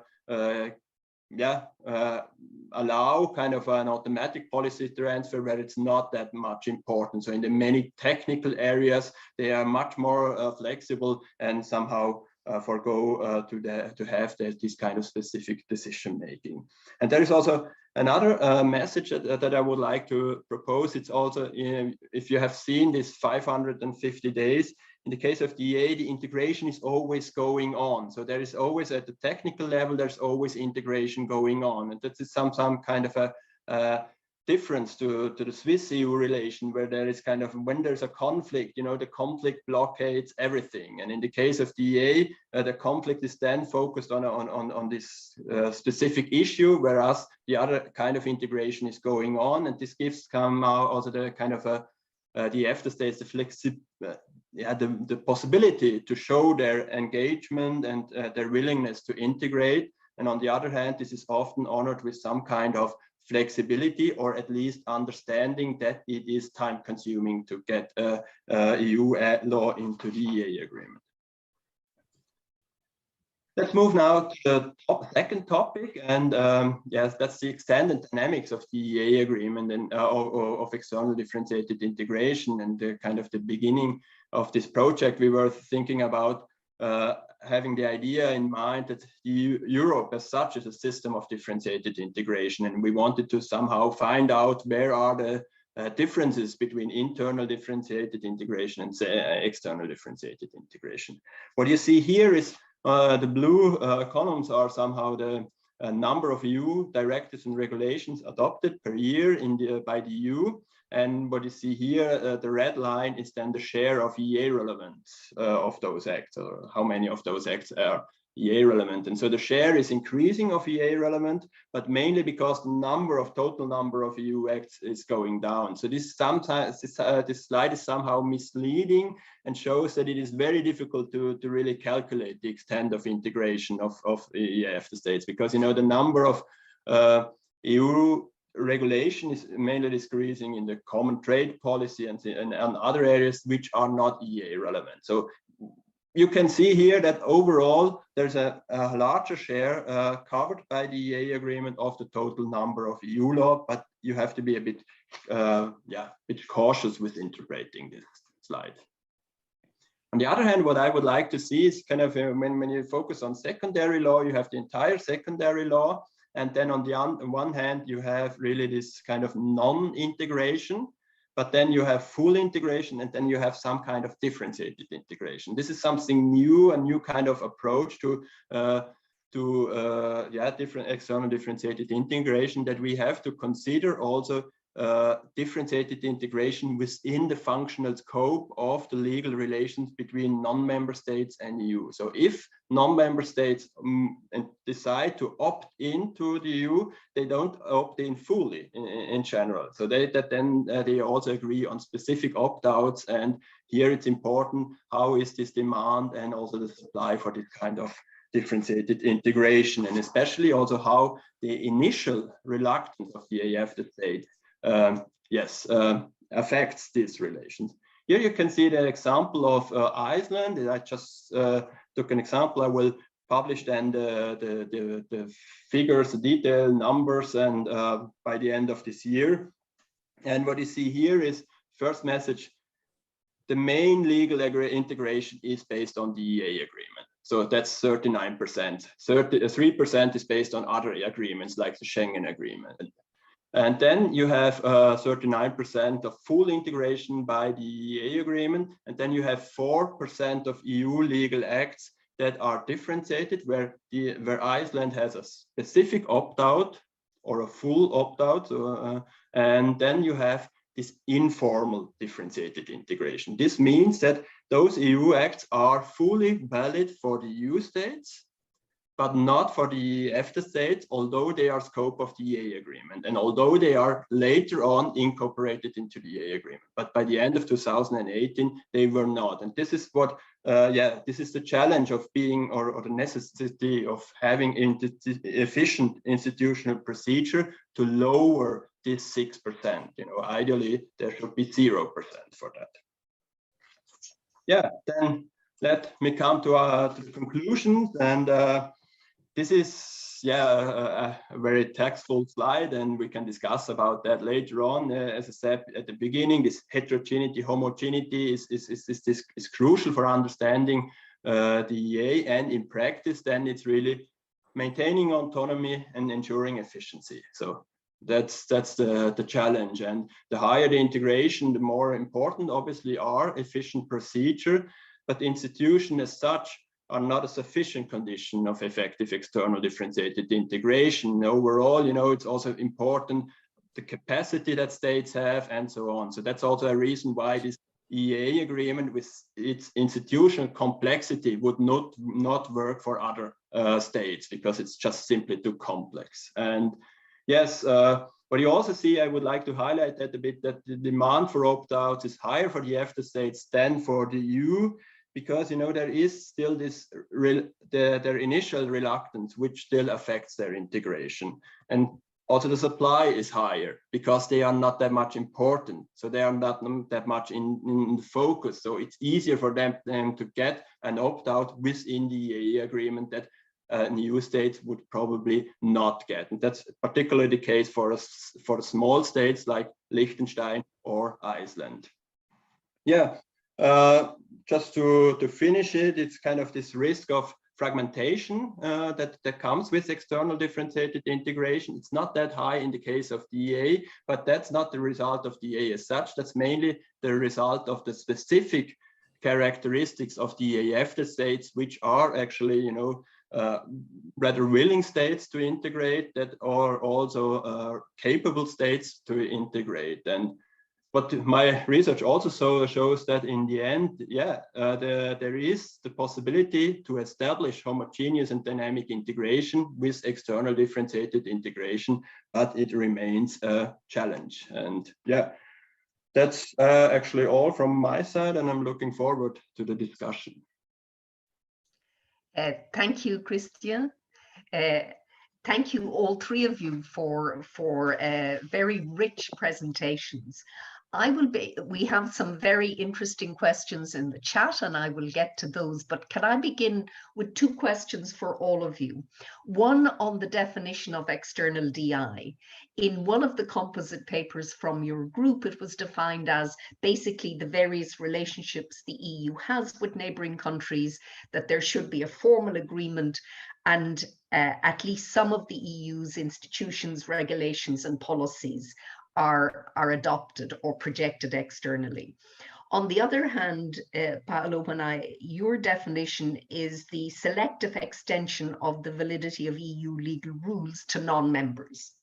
So I wonder, would all three of you give us your overall sense of what the concept of DI should include, and whether or not it should be restricted to those states under Article 49 that could become members of the EU. In other words, EU membership is open to any European country. In other words, should we think of DI as a geographically limited concept, or as something that extends to any international agreement that the EU might have?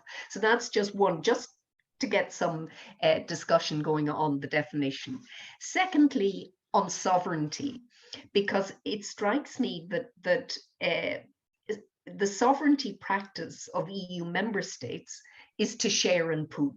That's the definition of being a member state in terms of sovereignty. For non-member states, Christian mentioned autonomy. Michael's emphasized the role that sovereignty played in the Brexit negotiations. Now, if one disaggregates sovereignty into legal, political, and popular, how do non-member states assure their political sovereignty while having to align with the EU? In other words, that's a breach of classical legal sovereignty.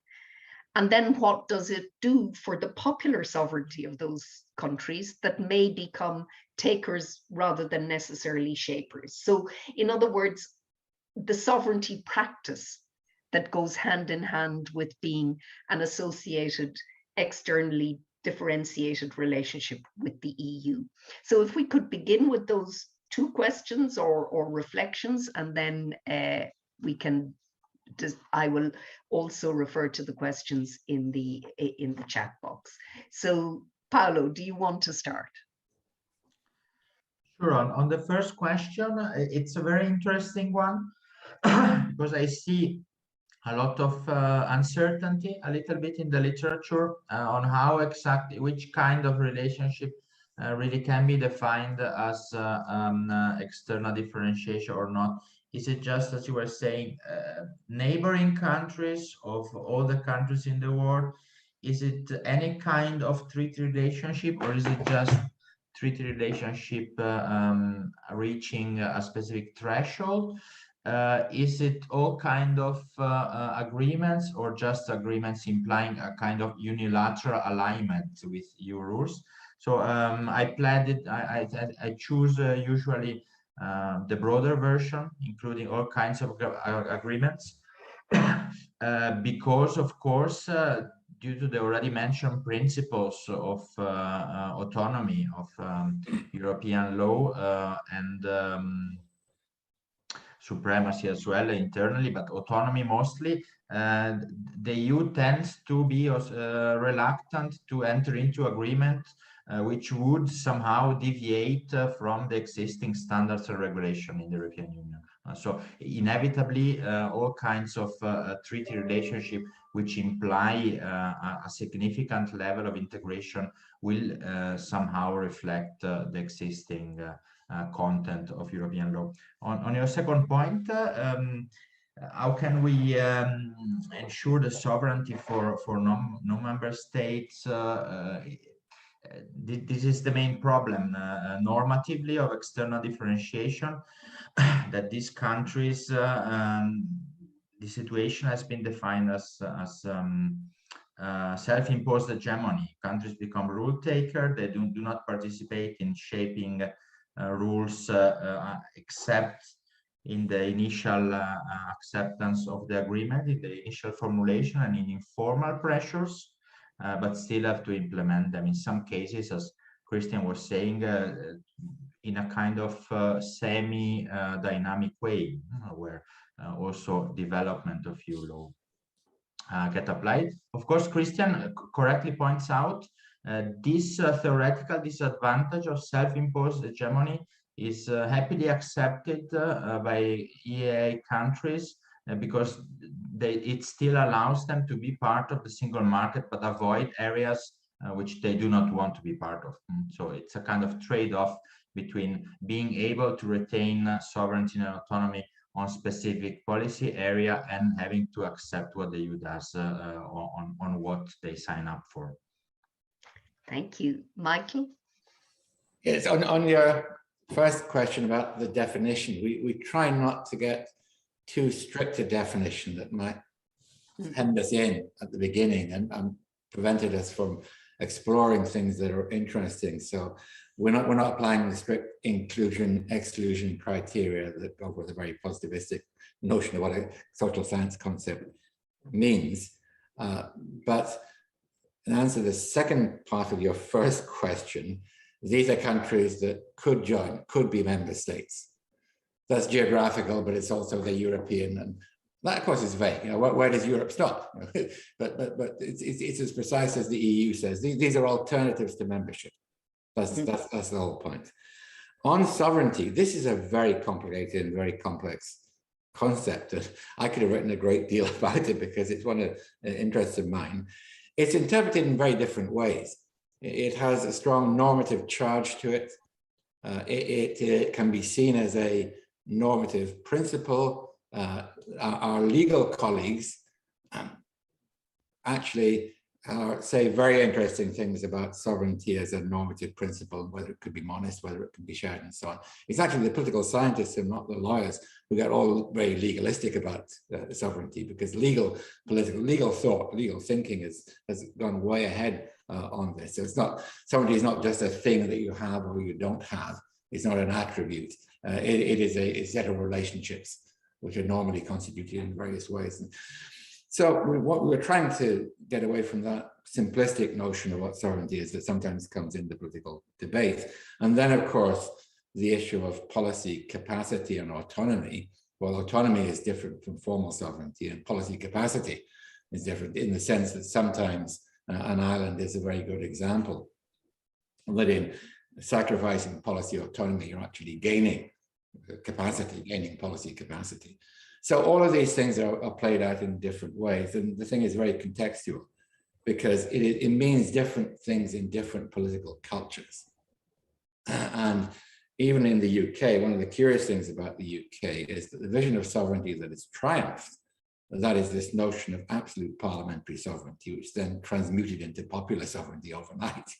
even that the notion of absolute is only one doctrine of what sovereignty means in the United Kingdom, because I've been writing about the way that there is a different conception of sovereignty, which is predominant in Scotland and in people who read the Northern Ireland Good Friday Agreement, that sovereignty has always been contested, it's always been shared, that all sorts of things are laid in abeyance, that there's not a consensus about the demos, the people, about the telos of the purpose of the state, or about sovereignty.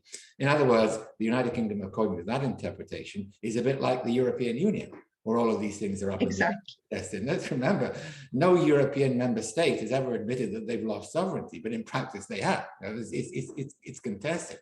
You've got sophisticated people like Neil McCormack who said, well, we can reconcile these positions, but we need to recast the notion of sovereignty. So what has happened in the UK is the triumph of a particularly ideological interpretation of what sovereignty means, which is just impossible to apply. It's just the requirements of that notion of sovereignty are just impossible. It doesn't exist anywhere. But that is what is driving the debate. And that has triumphed over a more pragmatic notion about maybe we should be looking at policy capacity, maybe we should be looking at relationships and so on. Now, that may come back again, that more sophisticated understanding of sovereignty. But at the moment, we've been taken over by a government and a governing coalition of forces that has that particular conception of sovereignty. That's also one reason why that vision of sovereignty and its internal repercussions has such consequences for the Northern Ireland Agreement, which is essentially a post-sovereignist agreement, and for the position of Scotland. Thank you. Christian? Yes, I think to the definition of external differentiated integration, I don't have much to add. It's also in the chat. Frank has already given a definition, and I don't want to challenge Frank's definition.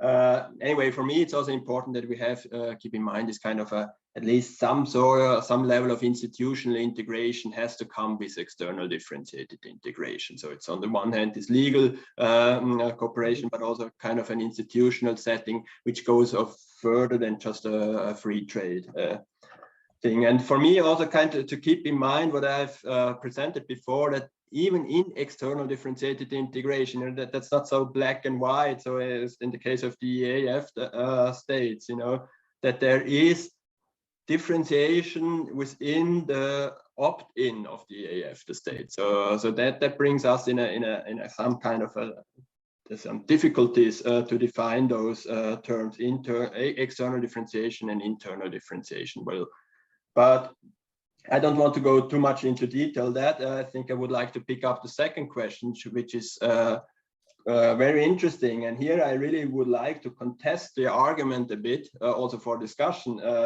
that the EA is a substantial loss of sovereignty. I don't see that that much. You know, obviously there is some kind of loss of sovereignty, but I would really doubt that this is kind of a, they still have a lot of autonomy, mainly because they really have learned to use their kind of inimportance for the EU, you know, that it's not, it doesn't hamper, it doesn't have negative externalities for the internal market if the incorporation of an EU act into the EA agreement is delayed.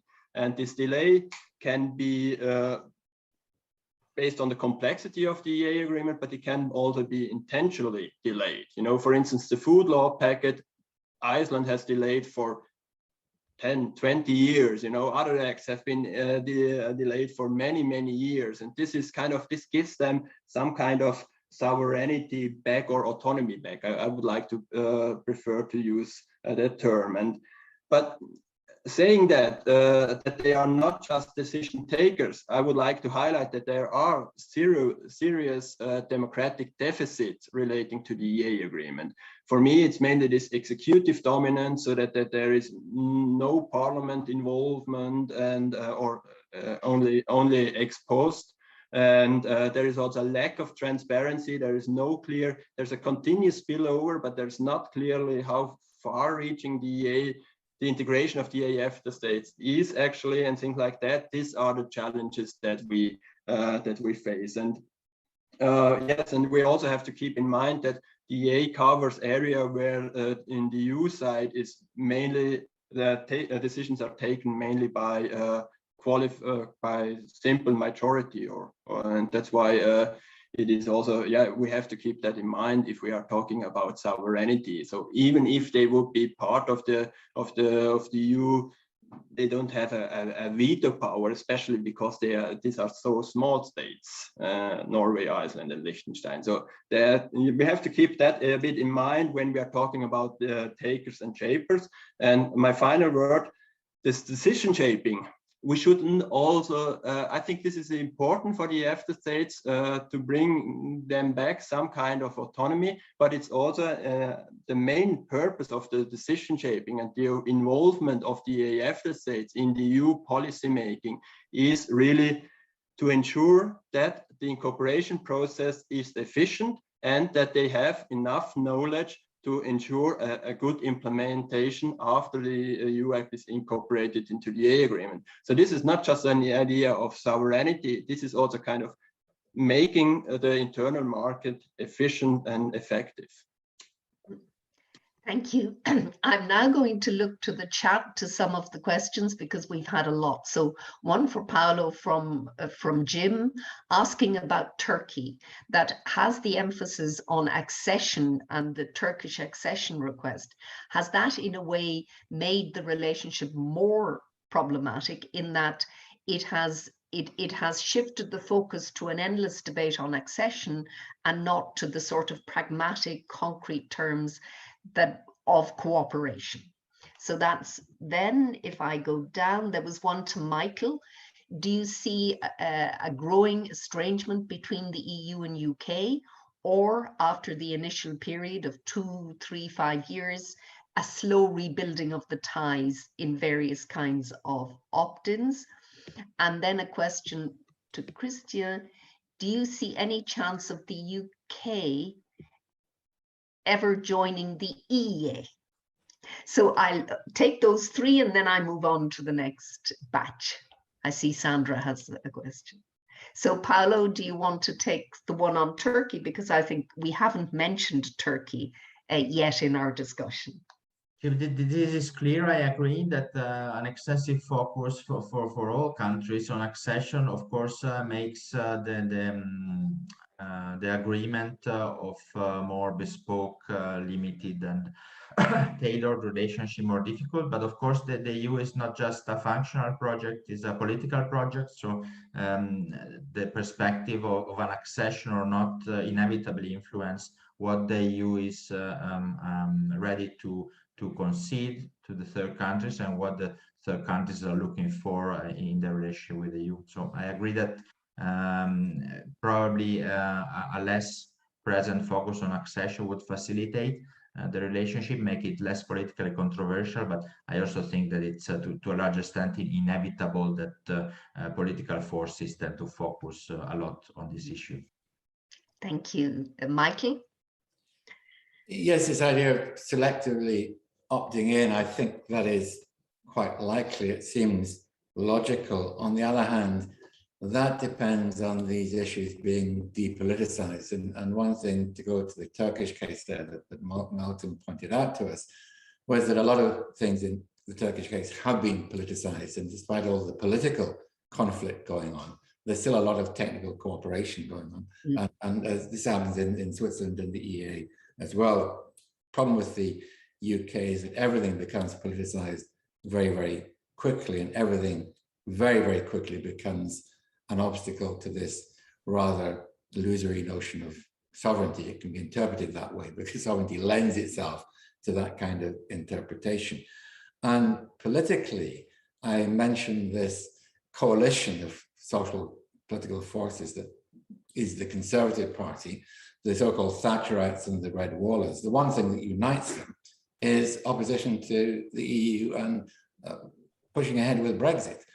And so one might have imagined that they declare victory, say it's done, now let's go on with government, because the British people don't want to go on. They're getting weary of talking about Brexit all the time. But the one thing that unites them is picking fights with the Europeans. And that's what they're going to continue to do as long as it thinks that it will pay off, because otherwise they have very little in common. Christian? Yeah, I don't think that the UK will ever join the EEA. I think the EEA is not made for export. It's not a model that fit to other states, and definitely not to the UK.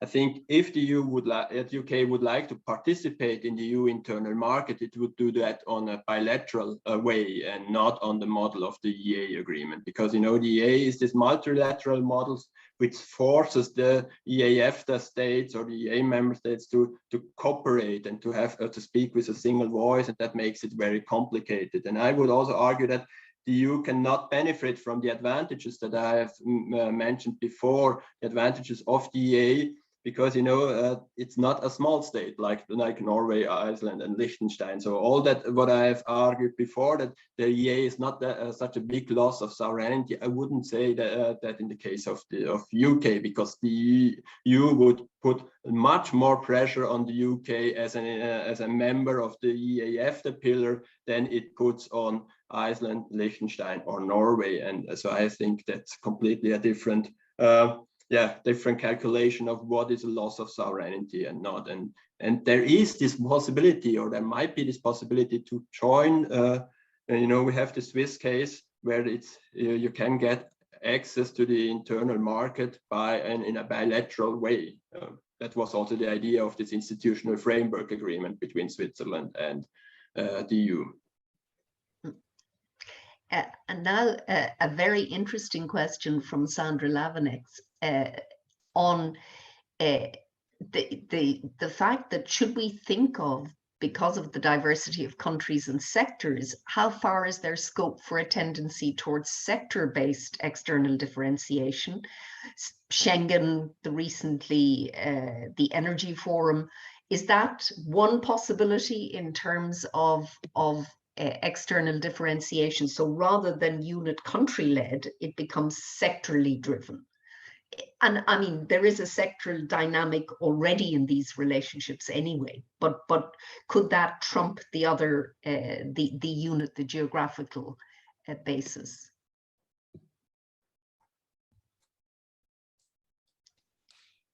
So who would like to, Paolo or Michael, who would like to? Well, if I could just stick to the UK case, which is what I'm talking about at the moment, I think that is quite likely that will happen.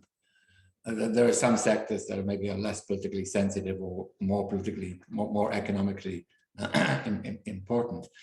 And there's some evidence from public opinion about this, although it's been clouded by Brexit. But in the old days, there was greater support for European integration in some sectors, including defense, actually, than there was in other matters. Environmental, for example, very little argument about that. So that's something that I would expect to develop in the UK, especially if the heat does go down on the Brexit debate.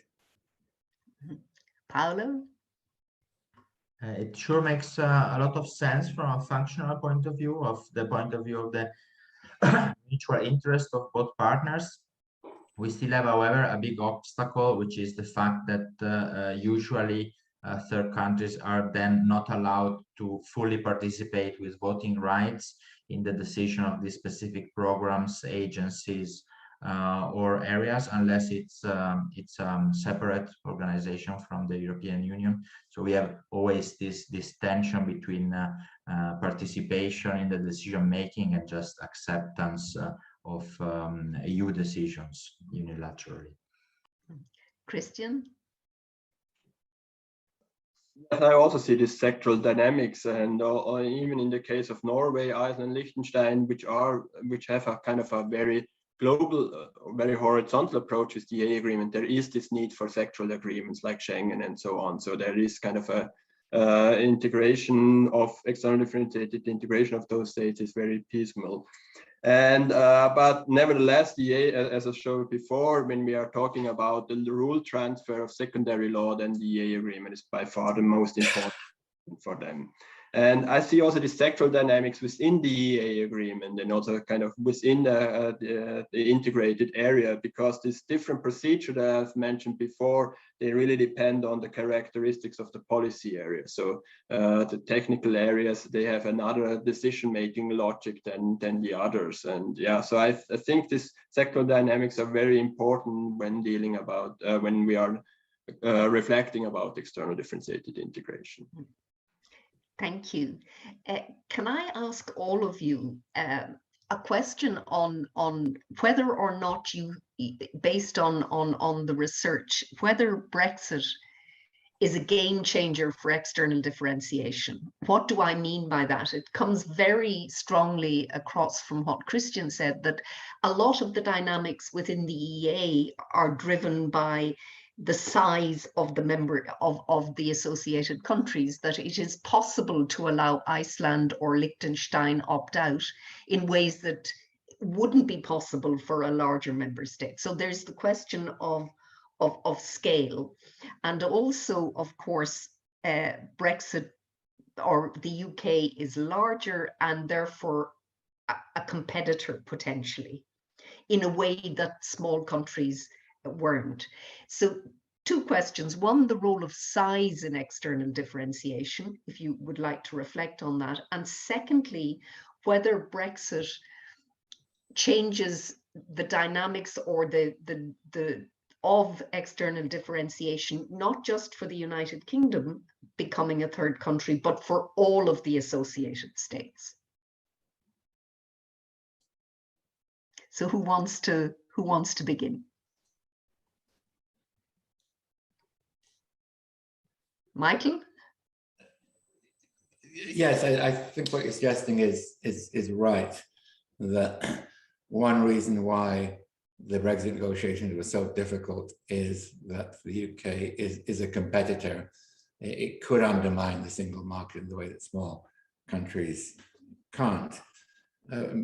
But also because of the insistence of the United Kingdom on not let's try and get the vocabulary here, on refusing to enter into a partnership agreement. That was what we expected. There was some kind of association partnership agreement, and the UK actually decided they didn't want that, which makes it difficult to see it as a. I mean, it wouldn't be EEA as Christian says. That's not designed for the UK, but something like that. It didn't, and in that sense, yeah, it is a game changer, because it means that if you leave, you leave altogether. And you can't negotiate yourself from membership to the EEA, say. That's just not possible. And that you have to start from an assumption that you are a non-member state trying to negotiate, rather than being a member state negotiating halfway out. You have to leave and negotiate halfway back in again. So the EU insistence on having, you had to do that, I think is important, and a deterrent to other countries that might want to negotiate the way halfway out. Thank you. Christian? Yeah, first of all, to the question of a game changer, I think it hasn't, obviously there has been external differentiated integration has become more in the focus of the EU, and also especially regarding Switzerland, it was always argued that based on this negotiation between the EU and UK, the EU was more strict in negotiating with Switzerland. In the case of the EEA-EFTA states, you didn't really see this kind of change, because they're obviously the leeway was not that much. I think I would like to say that also, that they don't have that much opt-outs, as I said before, but there is some leeway for opt-outs for the EEA-EFTA states. I would like to be precise in this regard. Anyway, I think it could have come a game changer if it would have ended in an agreement that would provide more integration, because the EFTA states, obviously, and also Switzerland, they are interested in more integration that the EU and UK currently have agreed on.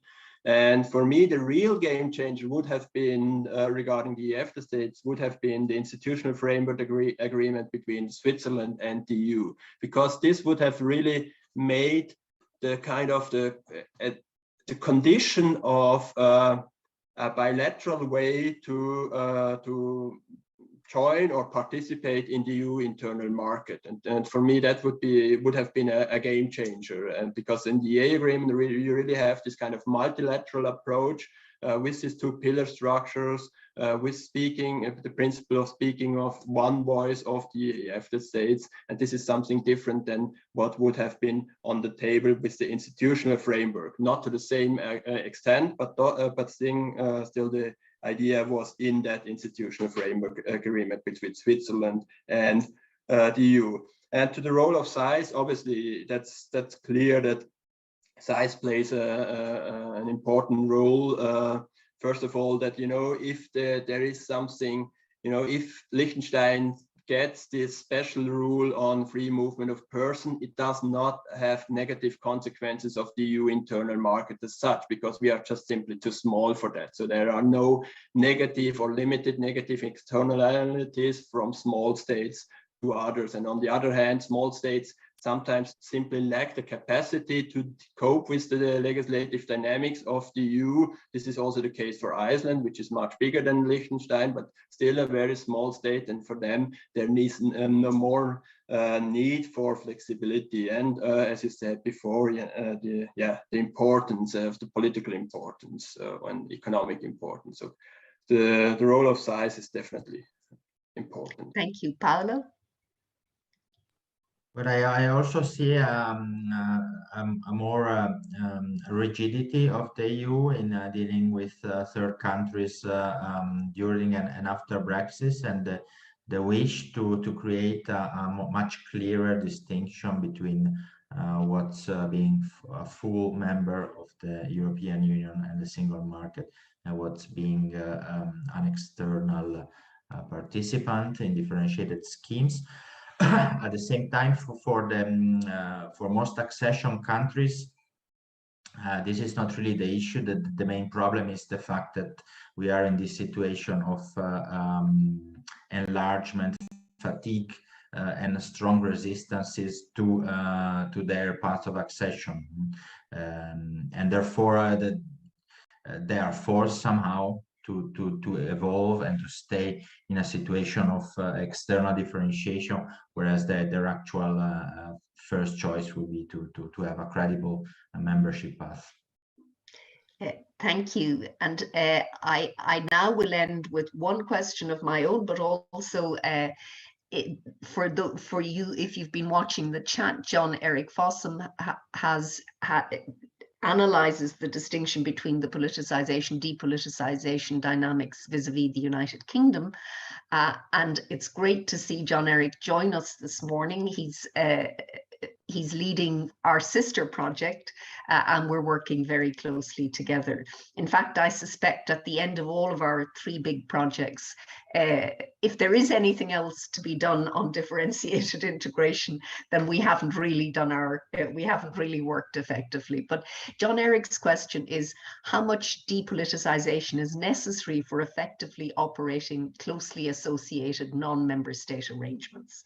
And then my final question to all of you is, from the inside out, from the point of view of the EU, broadly, has the EU managed to protect its principles, the Interlaken principles on association agreements can't slow the EU down, the autonomy of decision-making, the autonomy of the legal system, and that balance between rights and obligations, which of course was so prominent in the Brexit negotiations.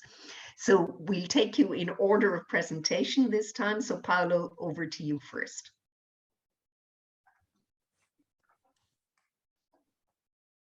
I couldn't hear your last question, Bridget. Oh, apologies. So my last question was on from an inside-out perspective, from the EU's perspective, has it managed to protect the Interlaken principles that were essentially integration should not be slowed down by non-member states, that the autonomy and authority of the EU legal and institutional system be preserved, and that critical area of the balance between rights and obligations, that that balance, of course it's contested, but that it would be maintained at least from an EU perspective? From my point of view, they have managed to state very clearly the red lines of the EU in the fields of the integrity of the single market and autonomy of EU law. Of course, it may be questioned if this emphasis was too excessive and had some costs in terms of the level of actual economic integration with third countries, which might have been slightly higher in the case of more flexible arrangements. Thank you. Michael?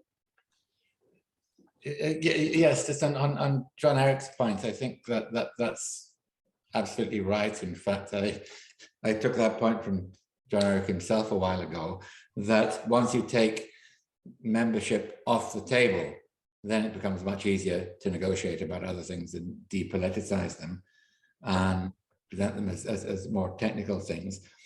As I mentioned before, that might be the future scenario for the UK if the oppositional parties agree not to pursue membership. That hasn't happened so far.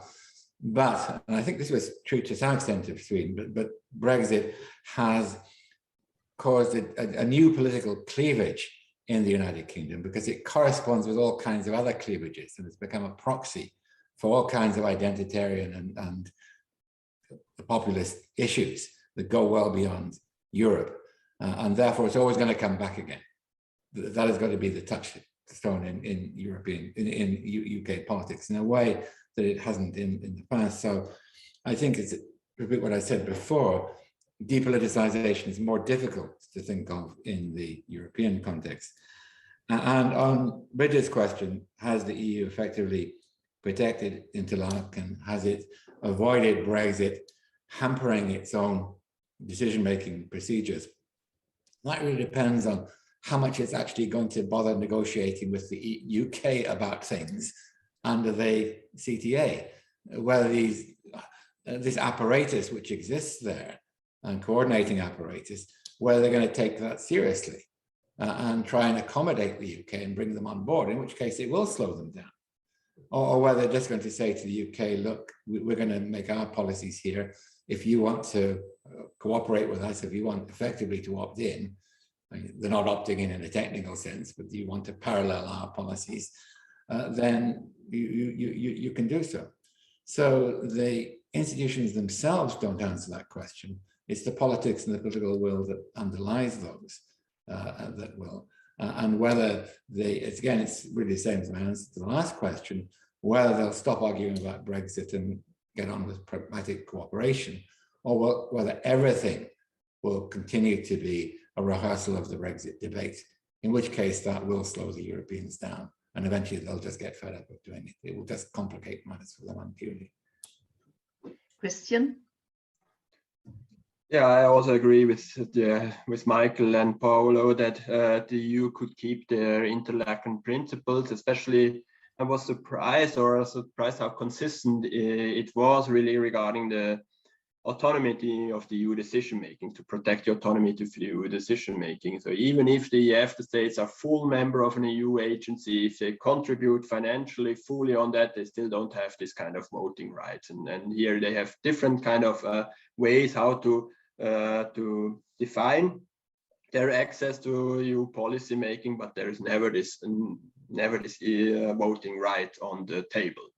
And I'm a bit questionable, a bit unsure about the Swiss case. Here you can really say that this balance of rights and obligation, at least at the moment, is not really the case. So I think Switzerland has here a very favorable agreement, but it's not an agreement with a great future. So that's also that's probably also the reason why it doesn't have that great future.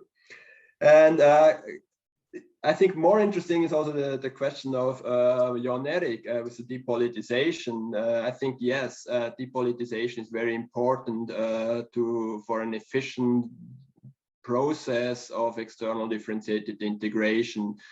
As I've mentioned before, and I've also mentioned this executive dominance that is a key characteristic of the EA agreement. And yes, this is also something which comes with the depolitization. And here it might be the Green Deal. Jon Erik and I have spoken on that earlier on this week. And for me, the Green Deal could be here a bit of a game changer of the EU, because it's unsure about its EA relevance. So its EA relevance can be negotiated all the time. Then on the one hand, it's something which is very important for the EFTA states domestically, for domestic politics, where they have kind of where this left-right scale comes in, and also where the EFTA states also want to be policy shapers at the EU level. So I'm wondering whether this kind of depolitization will also work for how the Green Deal becomes part of the EA agreement. And here, yeah, I'm looking forward what future will bring us. Thank you. And I think that's a wonderful issue to end on, because, of course, the Green Deal comes with a carbon border adjustment mechanism, which the EU hopes it doesn't have to implement, but may have to. And that really will be very tough on all of the adjoining countries, because it will be not just access to the market, but costs of access to the market, in particular for certain industries.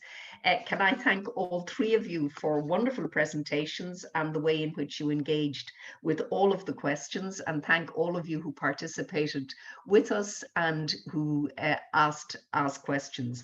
We now break for 1.5 hours. That's from 1 p.m. to 2:30 p.m. Central European time, and from midday to 1:30 for those of us who are on Greenwich meantime. I thank you all again, our speakers particularly. A warm round of applause to all three of you, and I look forward to seeing you this afternoon for the fifth panel, which in fact is the last substantive panel, and that's on the very interesting topic of experimental governance and flexible implementation, other ways of handling diversity in the EU. So again, thank you all very much. Look forward to seeing you this afternoon.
Can you hear me? Yes, we can hear you, just can't see you yet. Your video is off.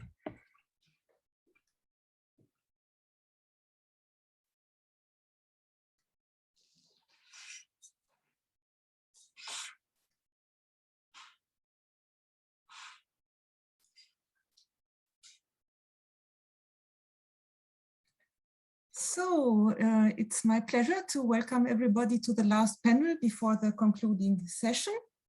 And this panel addresses more subtle mechanisms for managing diversity in European integration, flexible implementation and experimentalist governance.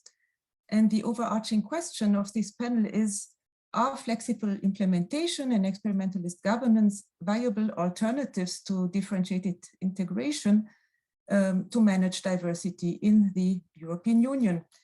And I might add a subtitle next to being viable alternatives. The question would be also, are these mechanisms perhaps even part of differentiated integration or a complement to differentiated integration? To address these questions, we have the great pleasure to bring together perspectives from research, from an EU member state and from the European Commission. Two speakers from the InDivEU consortium funded under the Horizon 2020 program are Sebastian Prinzen and Jonathan Seitlin. Sebastian Prinzen is an associate professor in the field of European governance at Utrecht University School of Governance. And within the EU InDiv project, he has coordinated work on flexible implementation across secondary legislation, and he will summarize the main findings from this research. And our second speaker, Jonathan Seitlin, has led the research on experimentalist governance in the InDivEU project. Jonathan is Professor of Public Policy and Governance and Distinguished Faculty Professor in the Department of Political Science at the University of Amsterdam. And he's also among the founders of, the founding academic director of the Amsterdam Center for European Studies, ACES. Now it is fantastic that we have the opportunity to discuss the main findings of this fascinating research on the functioning of flexibility mechanisms with two personalities who are confronted with their manifestation on the ground in EU policy making and implementation. We welcome as representative from an EU member state, Ambassador Irina Andrassy. Mrs. Andrassy is permanent representative of the Republic of Croatia to the European Union. And Ambassador Andrassy is also very well placed to reflect on the question of managing diversity in the EU from the perspective of the Commission, because she has also served 2 mandates as deputy head of cabinet in the European Commission in consumer policy, which is one of the fields that is also covered in the studies by Sebastian Prinzen, and in international cooperation on development. I should also add that Ambassador Andrassy knows the question of managing diversity in the EU from having contributed to the process of Croatia's accession to the European Union as legal advisor of the chief negotiator and negotiator responsible for legal issues and the accession treaty preparations. Last but not least, our fourth speaker is Carsten Schierenbeck. He's a member of the cabinet of European Commission Vice President Maros Šefčovič, responsible for the portfolio of better regulation and simplification, as well as for supporting interinstitutional relations. And Dr. Schierenbeck also knows the EU from the side of a member state, as he was seconded in 2020 to the German EU presidency to help negotiating in the field of industry, internal market, and the single market program. Now, Carsten's bio for this conference includes a very interesting sentence that I will quote. It puts, he is a fan of agile and participatory leadership, active stakeholder engagement, and building bridges between industrial innovation, SME, and regional policy. Now, this sounds fascinating, and I'm curious to hear how it relates, this focus on the role of private actors, how this focus relates to the mechanisms of flexible implementation and experimentalist governance that we will discuss on this panel. But I should say also more broadly to how we look at differentiated integration and how it might evolve in the future. So to say it again, the focus on the private actors, on the role of industry and industry associations. I think it's an issue that is not yet very well researched, that speaks, however, very well to experimentalist governance and flexible implementation, as we will hear. So this should give enough food for thought for a fruitful conversation. So in a first step, we will start with short presentations of the research done in the InDivEU project by Sebastian Prinzen and Jonathan Zeitlin. They will explain to you what are flexible implementation and experimentalist governance and how they see them as alternatives or rather complements or even parts of differentiated integration. So the floor is yours. Perhaps Sebastian, you want to start? Yes, thank you, Sandra. I will not summarize the research that we did in our work package, but I will try to give a brief overview of what is flexible implementation and also how it relates to differentiated integration. And then we can get to details later on if that's useful in the conversation. So let me start with what is flexible implementation. Well, basically it means that member states are given the room to make further choices during the implementation of EU law and policies. And this can take various forms. Probably the best or one of the best known forms is minimum harmonization. So member states has the opportunity to adopt more stringent standards than the EU regulatory framework prescribes. But there are many others. For instance, sometimes member states can adjust the scope of an EU arrangement. They can either include cases that are not by default under the EU level arrangement, or they can exclude cases. And so then there's a level of scope discretion. Yet another form is when member states are given the choice between regulatory options. They can be given a choice between two discrete options, or there can be a default option, and then member states can also adopt an alternative if they can show that it achieves the same purpose. And of course, in many cases, EU member states have to specify EU level provisions, and they are also specifically asked to do so in a directive or regulation.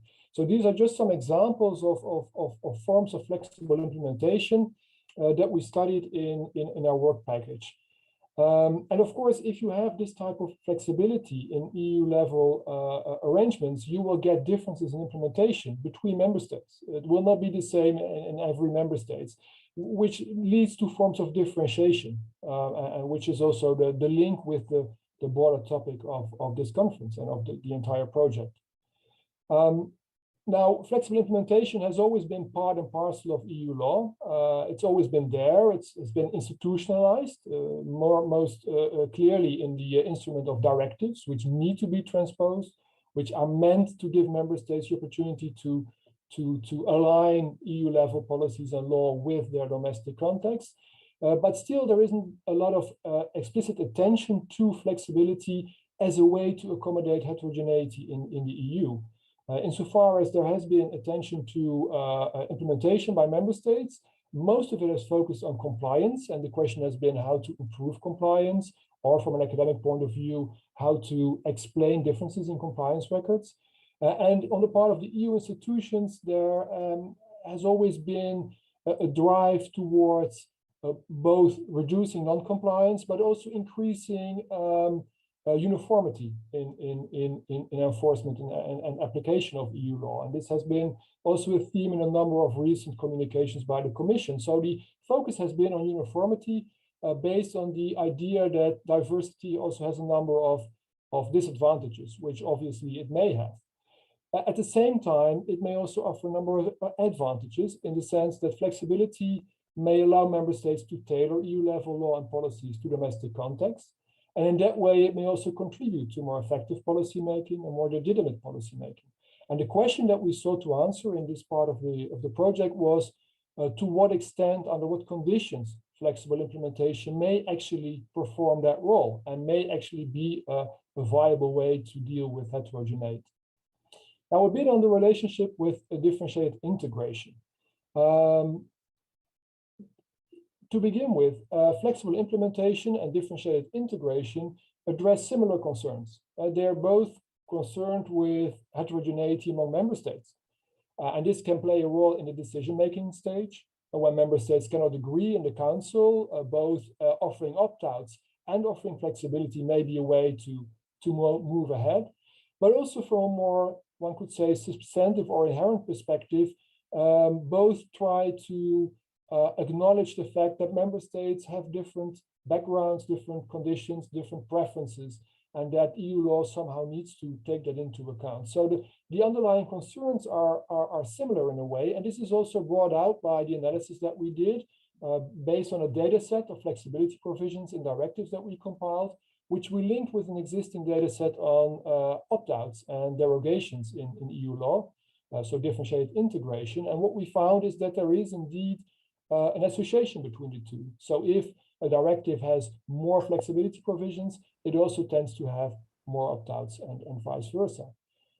At the same time, the specific use of the two is not the same. So we see when you look at more specific cases, one can see that differentiated integration is mainly used to address specific concerns by individual member states, whereas flexible implementation is a way to deal with more broader concerns among a range or maybe even all member states. And so that is a difference in the way they're used. So they go together in a way. There is some similarity, but there's also a difference in the way they're being used. Having said that, they're not alternatives. Or actually, this already shows that they're not alternatives in the sense that they can go together.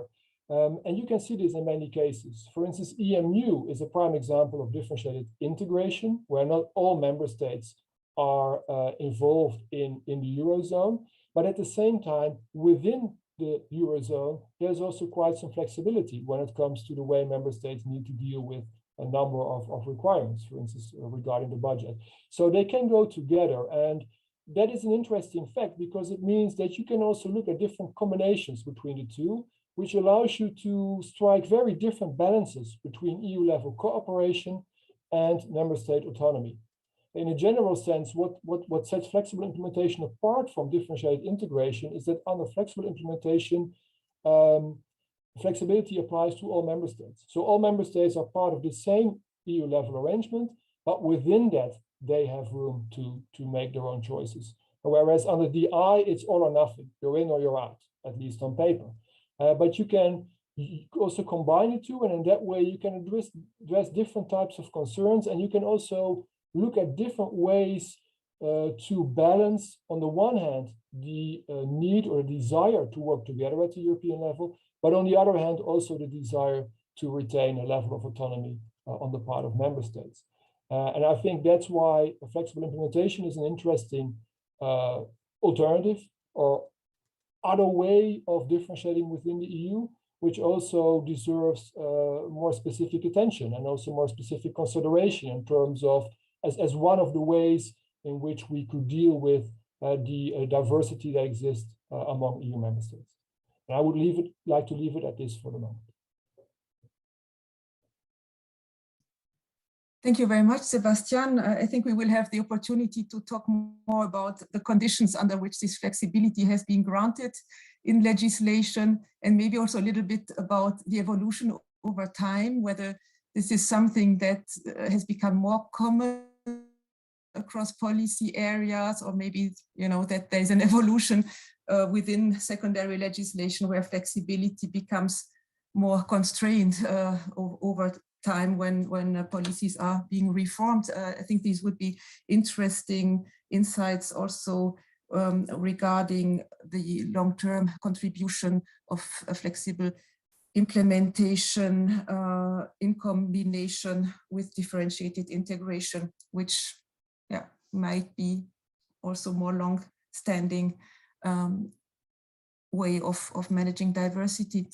And there are also multiple connections to the notion of experimentalist governance that Jonathan Zeitlin has been studying. So I think we can just hand over to Jonathan before we talk a bit more about detailed findings of your research.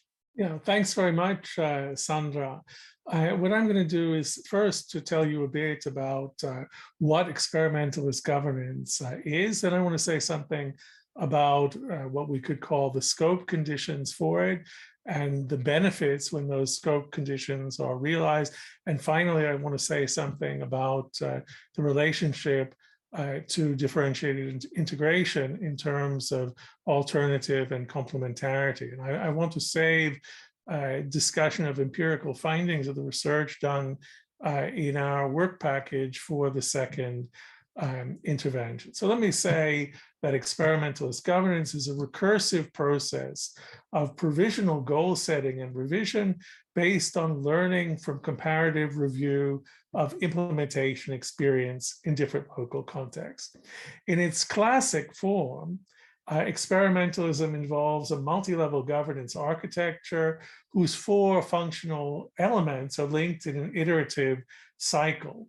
In this governance architecture, framework goals, rules, and metrics for assessing their achievement are established jointly by some combination of what we can call central and local actors. In this case, in the EU institutions and the member states, and typically also involves consultation with relevant stakeholders, including private actors.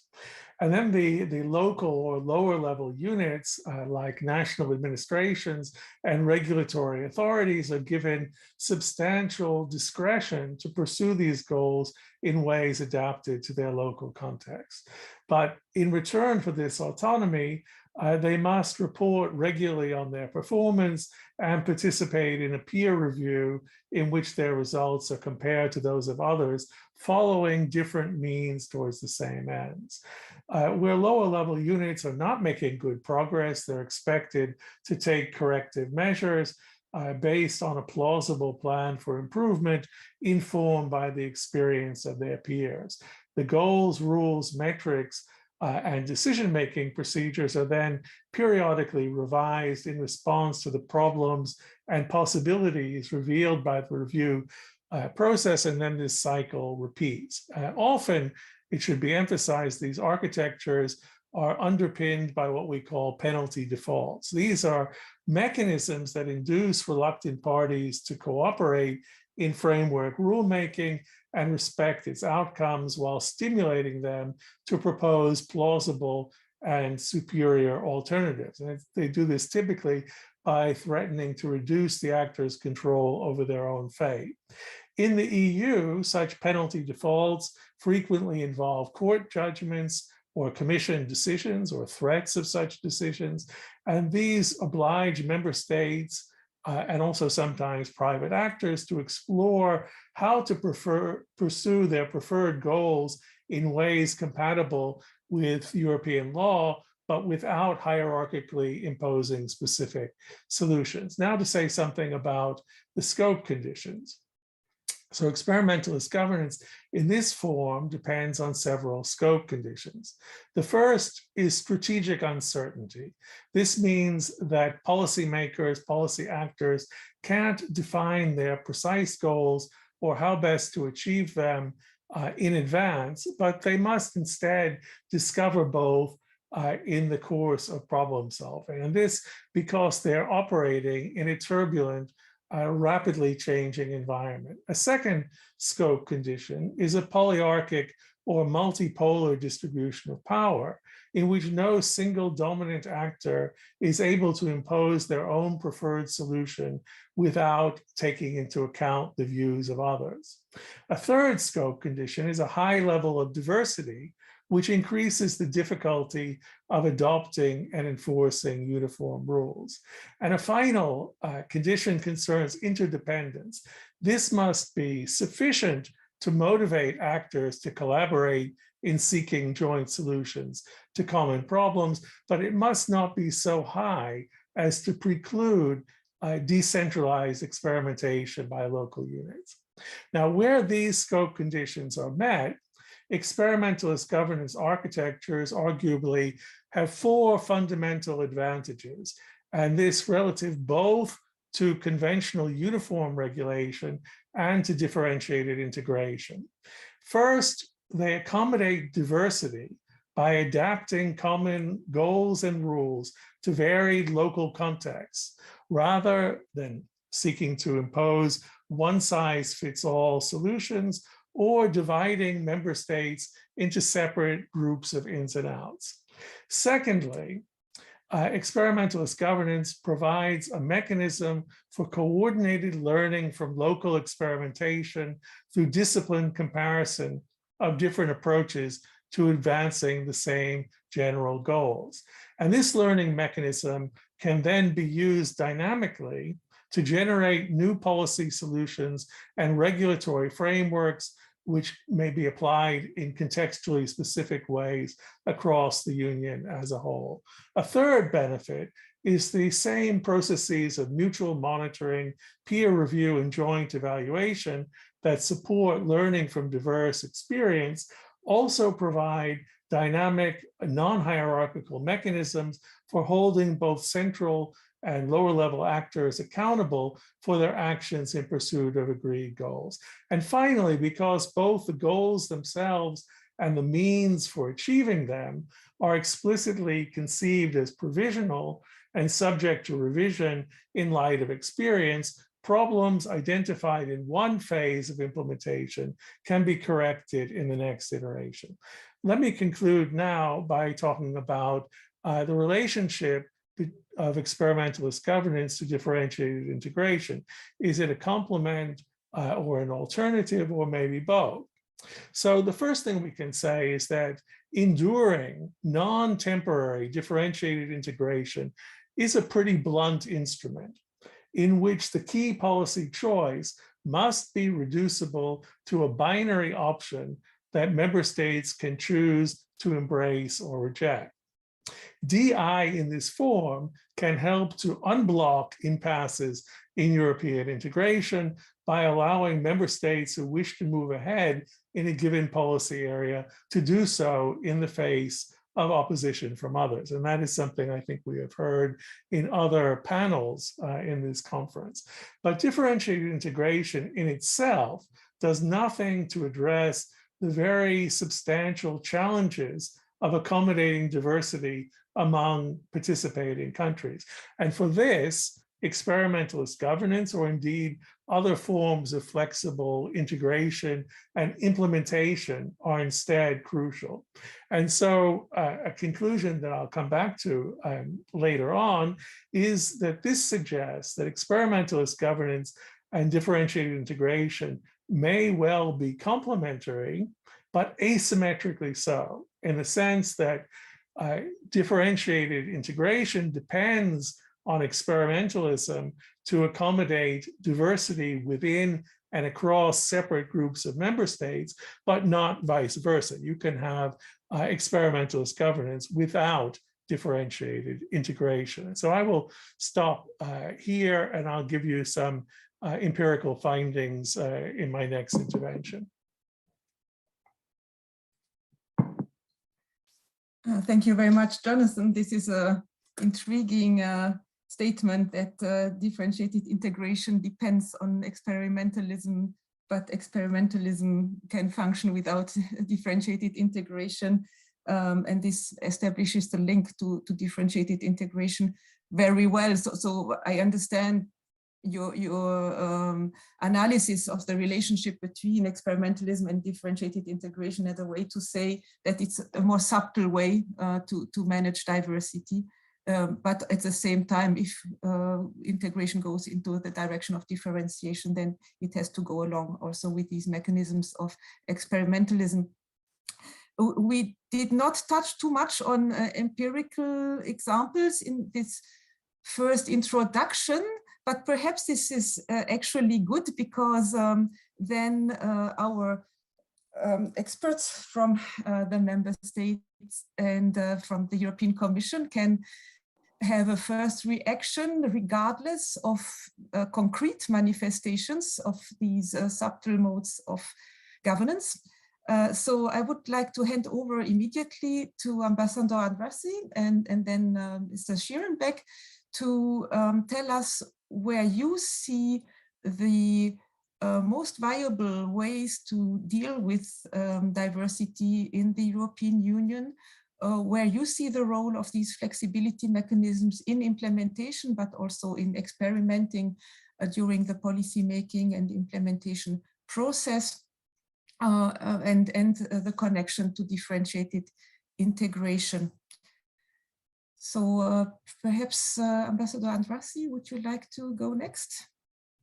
Yes, I can. And hello to everyone. I hope you can hear me. So I'm just checking. Okay. Well, thank you for the invitation for this quite impressive discussion. I was trying to listen a little bit on the previous panels today so that I can be better informed and not repeat things. But I will start with maybe 3 comments. One, a general one from the perspective of a member state and a new member state. So I will reflect a little bit on differentiation that happens in the process of accession. And then the third one is from the perspective of working in the council. So from the general perspective, I would say that all the understandings of differentiated integration are useful when we discuss the fact. And the fact is 27 member states, very different ones, for different reasons, different geographies, different histories, different mentalities, different economic standard. And my first remark is that the EU as a project should aim, in my opinion, to more convergence, not less. So getting closer rather than bringing ourselves apart with too many differentiations in implementation of the EU acquis. My point is that I believe that the EU can be more effective if there is more convergence.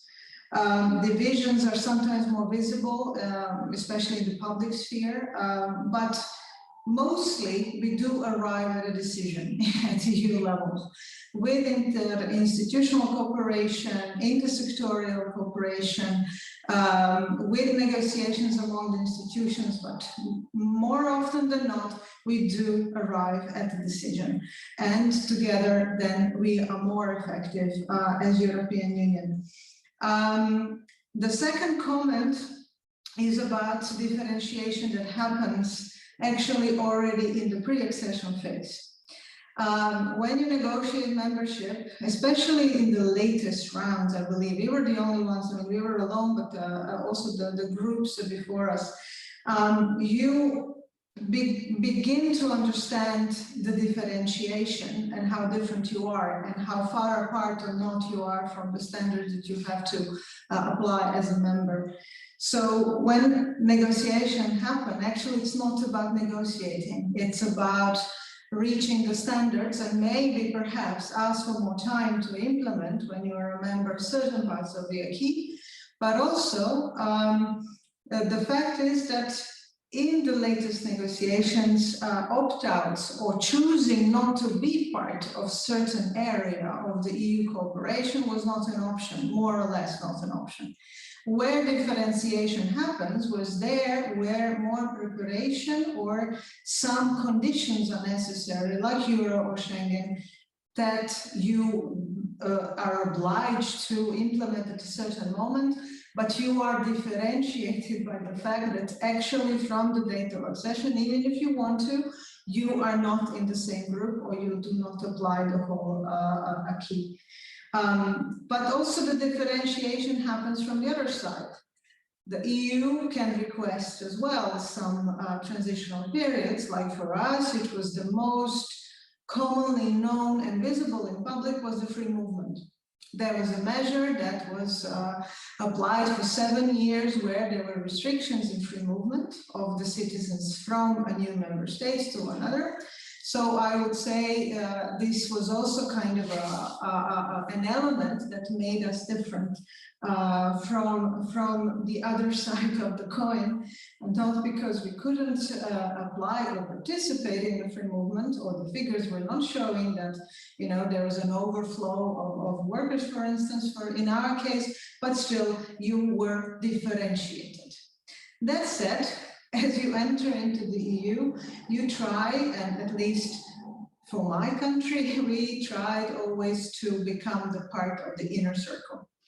I saw in some of the research that Croatia was noted as where citizens see the multi-speed Europe favorably. I'm not sure where it's coming from, but I can only comment that because of that notion where you feel as a member state that you are not perhaps a part of the inner circle or inner club, we want to become a fully integrated member state.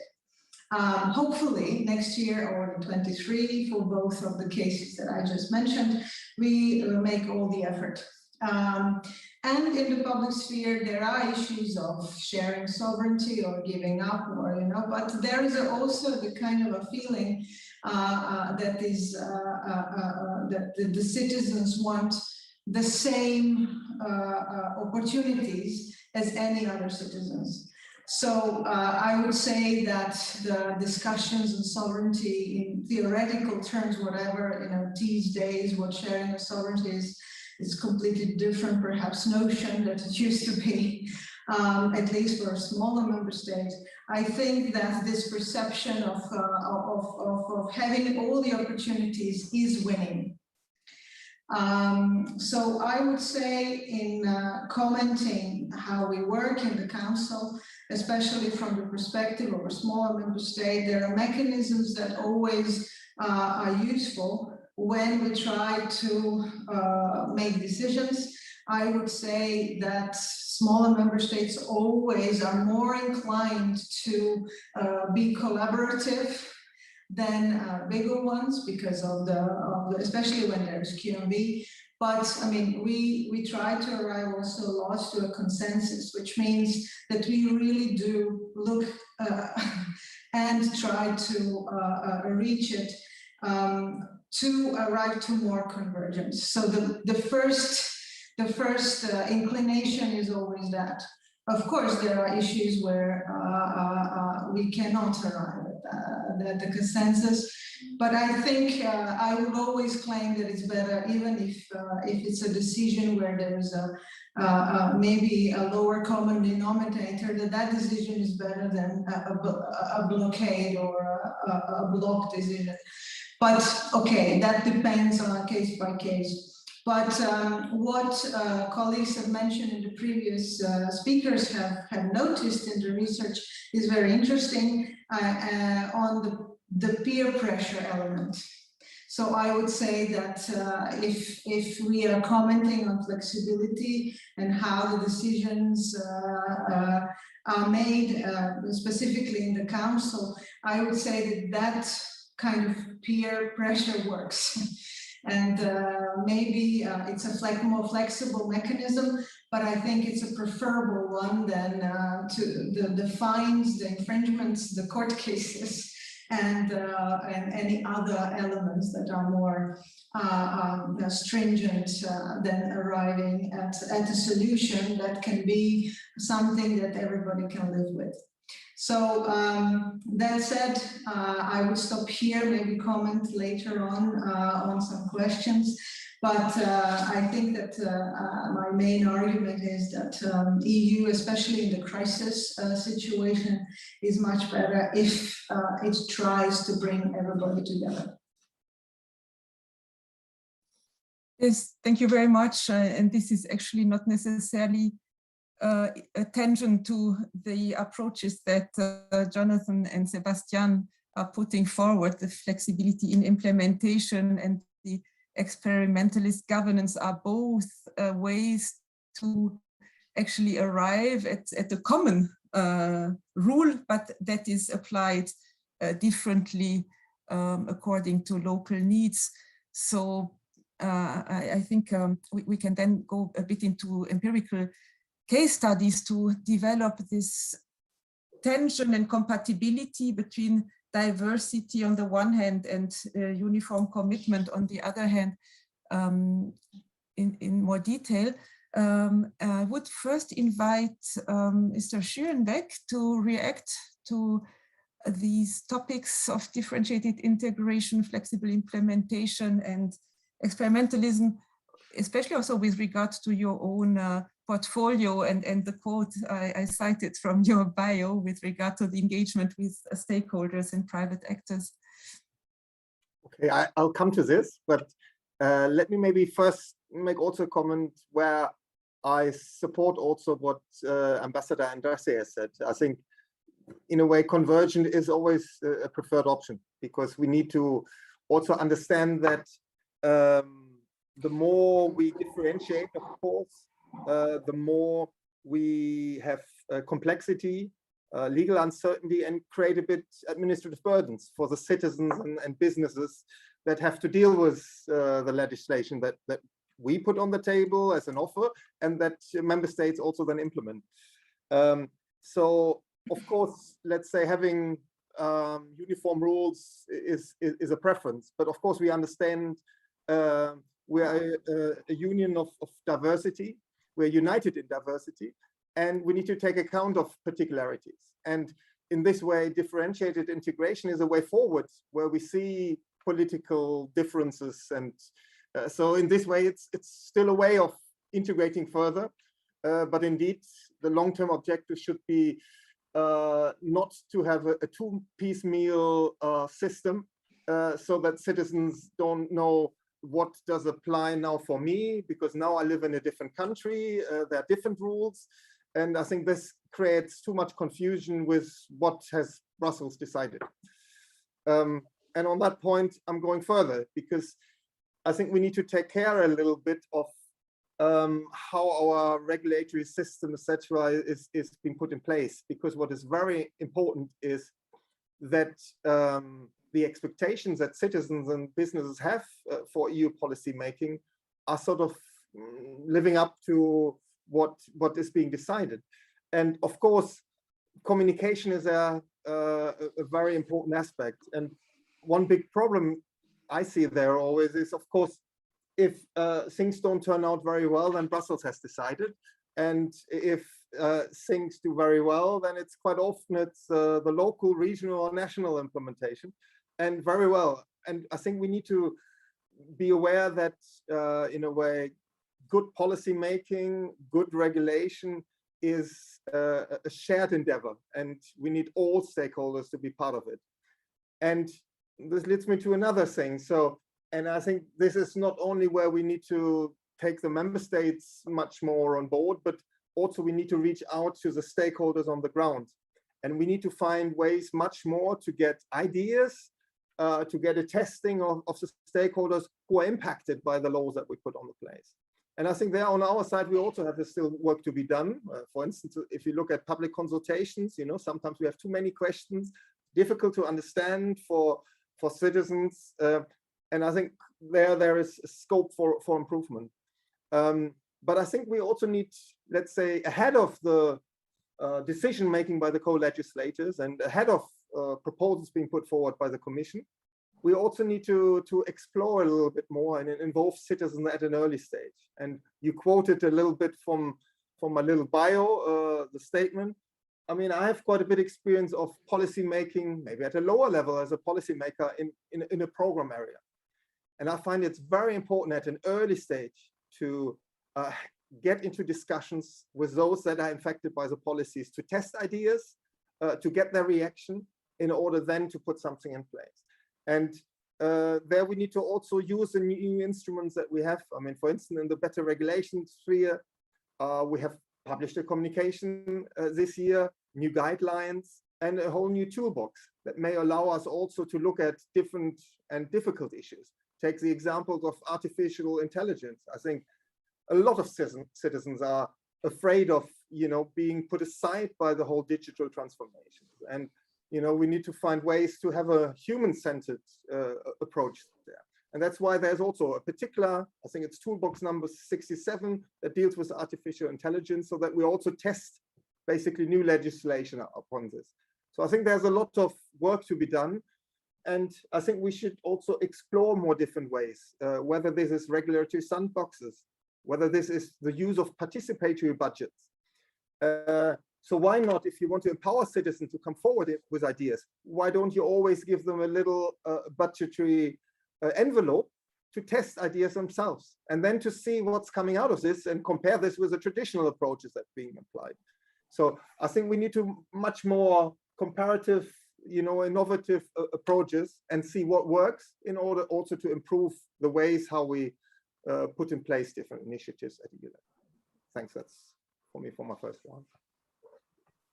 Excellent. I think we can nearly start a debate, because you stated both a clear preference for as much convergence as possible for different reasons, for reasons of equality or fairness, but also reasons of complexity, transparency, accountability, and responsibility in the end also of policies.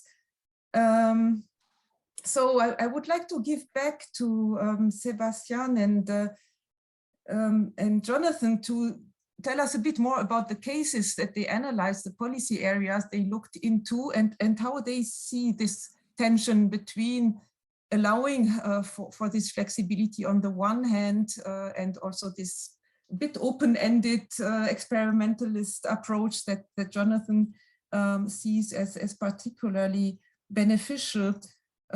So the tension between this on the one hand and the problems that can arise from too much complexity and divergence on the other hand. And maybe tell us also a little bit about under what conditions these modes of governance you see have been particularly successful. So Sebastian, would you like to start? Yes, please. Thanks, Sandra.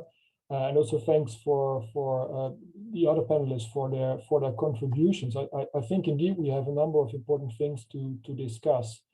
And maybe an underlying issue here is, to what extent do you want uniformity within the EU? And within the EU institutions, but also I think many scholars of EU politics and policymaking, there has been this underlying notion that we need more convergence, more uniformity. And this is, I guess, understandable from the background. So we're coming from a situation in which there are member states with their own system, and they're starting to cooperate with the view to bringing those systems together. And that is, of course, then your objective, to go towards more convergence and more uniformity. It is a different thing, however, whether that means that in the end, uniformity is the ideal to strive for. So in the integration phase, the build-up phase, this is, of course, the direction in which you're moving. But I guess at some point when policies mature, as they have in many areas of EU policymaking already, you encounter a new kind of dilemma. And that is, so how far do you need to go? Do you want to go in terms of uniformity? And then there is, on the one hand, a number of arguments for uniformity. So reduction of complexity, clarity for citizens and firms, removal of barriers, all those kinds of arguments that are well known. But there's also a counter set of arguments which have to do with the fact that situations are just not alike in all member states. It makes a huge difference whether you're managing a natural area, a protected natural reserve in Croatia or in Sweden or in Portugal or in the Netherlands. And so that's the kind of thing that you cannot really uniformly regulate at the EU level. And the same is true for almost any topic that you can think of, except for some exceptions. So if you compare the EU to a number of maybe more or less comparable systems which are more established, so federal states like the United States and Canada, you see that this is a perennial question, and there is never going to be pure uniformity at the level of the Union, because there are also a number of reasons why this at some point turns into its opposite and also has more negative than positive effects, because it means that you overregulate and that you cannot take into account differences between different parts of the Union anymore. So this is the dilemma that we're facing, and that works out differently in different areas. And so to begin with, the kind of issue you're regulating makes a huge difference. I use the example of the conservation and protection of natural areas. I mean, that is so forests and other kinds of areas. That is, I guess, an example where you would want quite some flexibility.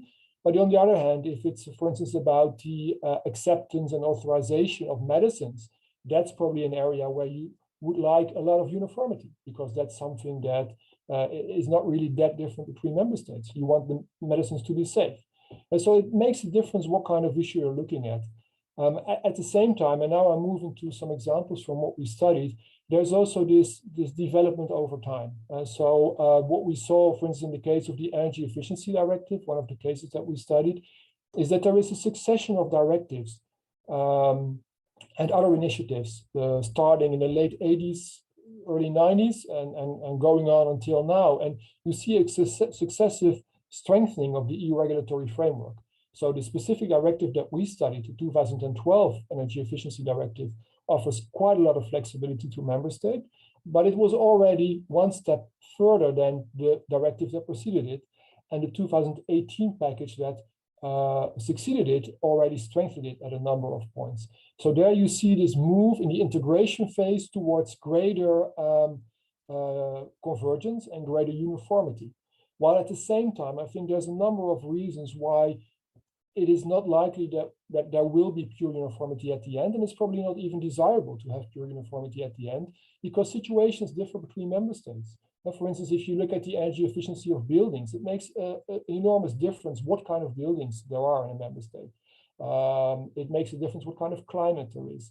It makes a difference what kind of legal and economic system you have. And so these kinds of differences are, well, as many reasons to also allow for a degree of flexibility. And I think that's what we sort of need to focus the debate on. It's not a general question, do we want pure uniformity or pure flexibility? It's rather, at what points do we need uniformity and convergence? At what points is it better to leave decisions to member states? And that will lead to some kind of balance, which will never be static, always in evolution. But nevertheless, it will be a balance. And I don't think there will be this continuing development towards uniformity in the end. I guess that's very important, because now we're at a point in the EU where in many areas the EU has moved or is moving from the integration phase towards the phase of established policymaking. There is a set of policy instruments, and it has been there for quite a while. So we face different questions now than we did when we were still setting up these policy arrangements. And I think that's an important debate to start, and a debate that requires also different kinds of assessments than perhaps we used in the past. I don't know if that answers your question, Sandra, but I thought that was maybe also relevant in response to what was said before. No, definitely. I think perhaps the more examples we bring, the more easy it is to grasp. But perhaps we can follow up with Jonathan on the same line. So on the one hand, do you see the benefit and the possibility for experimentalist governance in particular types of policy areas, maybe more technocratic, more, you say, policy areas where there's a lot of uncertainty, but perhaps less in core state powers? So are there properties of the issue areas that allow for more flexibility than others? Also, this point of evolution over time. So Sebastian, you seem to say that there is over time a tendency that the policy becomes more convergent, yet unity should not be the target, because it should still allow for the necessary degree of flexibility. So do we also see that in experimentalist governance arrangements? And one other point that struck me, the last one actually you emphasized, or maybe your main point, Sebastian, if I understood you right, you say today we are no longer in this phase where we have to decide whether to integrate a policy area or not. We are a multi-level polity where the European Union transpires into all sorts of policy sectors, and then it makes not so much sense anymore to try to divide up. This is EU, this is Brussels, and this is national, because it is much more intermingled than that. It's much more multi-level. And going back to Mr. Schierenbock, when you said, well, if we have too much complexity and diversity, citizens and also business doesn't know who to praise when it works well or who to blame when it doesn't work well. Well, is it really possible to say to make this distinction between this is Brussels and this is your national legislation, because everything is so interdependent? I don't know if this was a bit in the direction you meant, Sebastian. If you want to directly react before we pass on to Jonathan. No, let's just go on with Jonathan. Okay. Others. I think that's better. Okay, so Jonathan. Well, thanks, Sandra. I think the things I have to say speak to each of the questions that you have posed. So in our work package, my colleagues and I studied the relationship between uniform regulation, differentiated integration, and experimentalist governance in 3 policy domains. That's electricity, banking, and regulation of genetically modified organisms.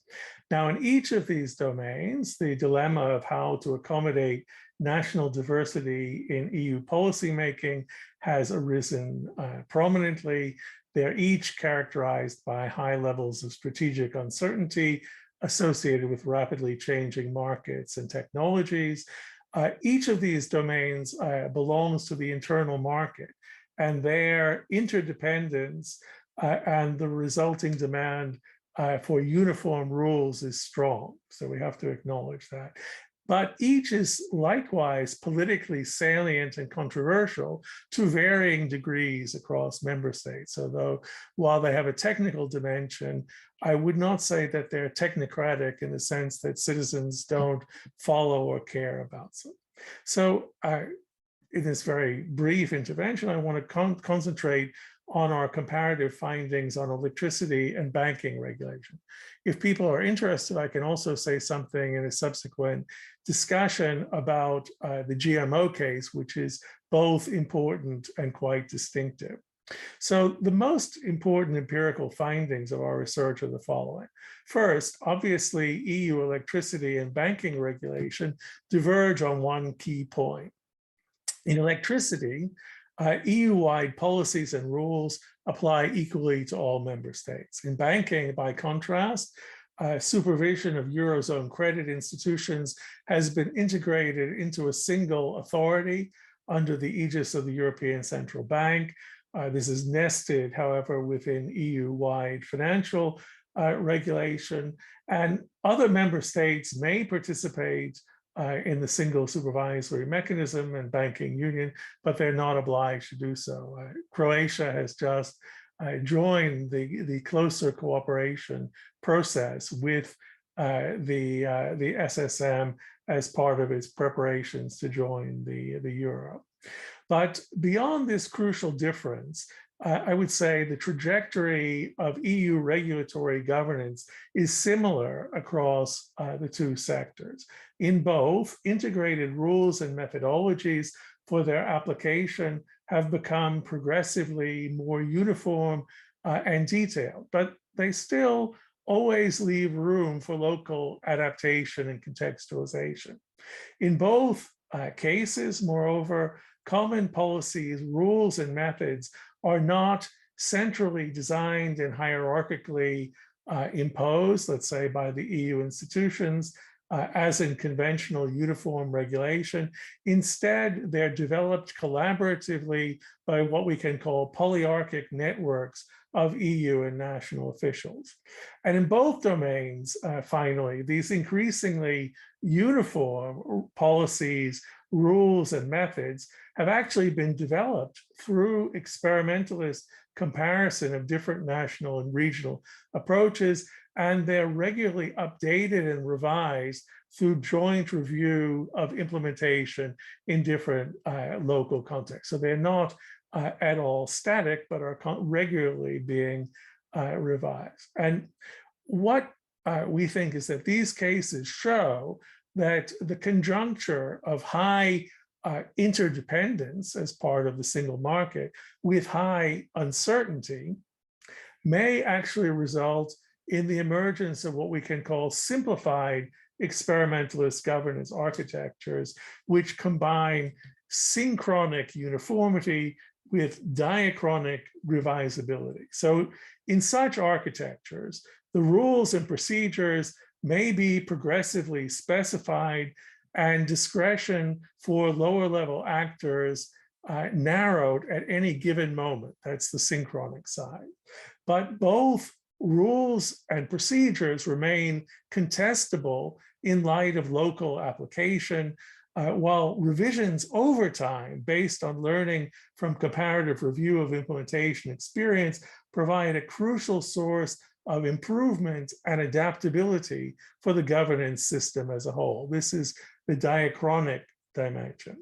And I think that we can say as well that governance architectures of this type may be expected to become increasingly prevalent in other sectors subject to rapid and unpredictable changes in markets and technology, where concerns to promote a level playing field and prevent regulatory arbitrage are similarly strong. We can think of telecommunications, we can think of competition, we can think also of chemicals regulation, and Sebastian mentioned drug authorization regulation, which is also a good example of this, where post-market pharmacovigilance is very important in adjusting the authorization and conditions of the use of drugs.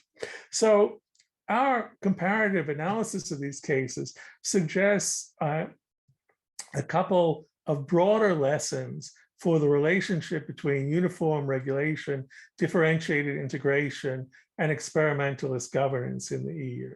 First, it supports the view that conditions of high interdependence coupled with high uncertainty may require rules and practices to be both uniform and revisable in order to be effective. But the analysis also supports the view that such uniform rules and practices can be accepted as legitimate by diverse EU member states, but under certain conditions. And those conditions are provided that the rules and practices are applied in contextually sensitive ways and regularly revised on the basis of a kind of deliberative review process in which national officials, and we could say also other stakeholders, participate. And so this further suggests a broader general conclusion that rather than uniformity and experimentalism being antithetic or opposed to one another, diachronic experimentalism may actually be a necessary condition for synchronic uniformity of regulation within a heterogeneous polity like the EU. And the second broad lesson is really, I want to come back to what I said earlier, is about the relationship to differentiated integration. So while differentiated integration may allow further integration to move ahead in the face of opposition from some member states, and indeed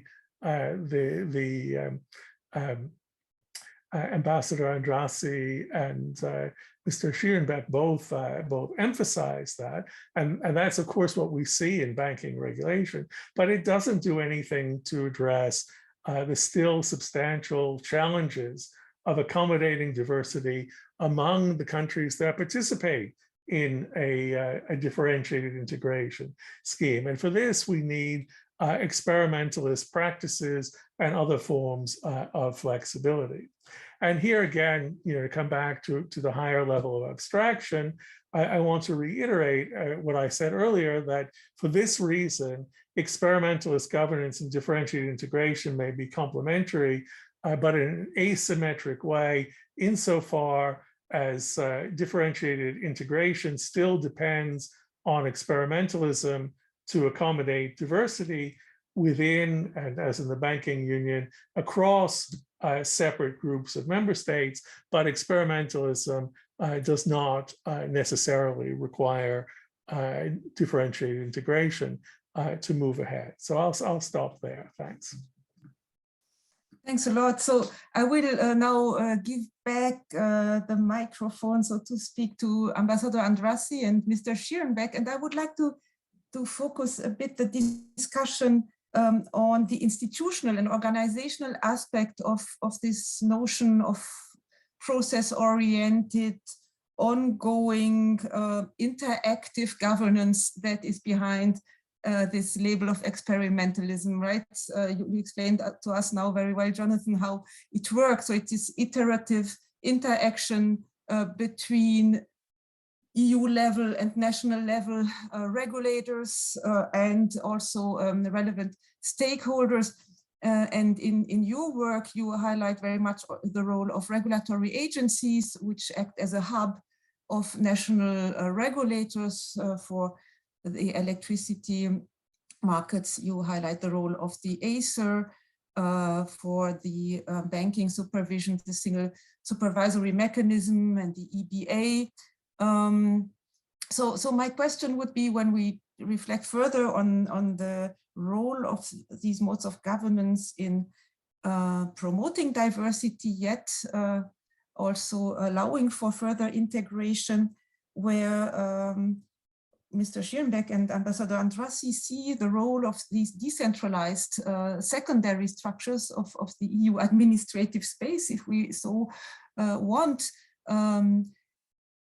as a forum within which this form of cooperation can evolve, whereas the central decision-making political bodies of the EU, the Council, the Parliament, in particular, are more probably, well, less flexible for this kind of operative process-oriented governance. So yes, please, what would be your reaction, Ambassador Andrassy, first?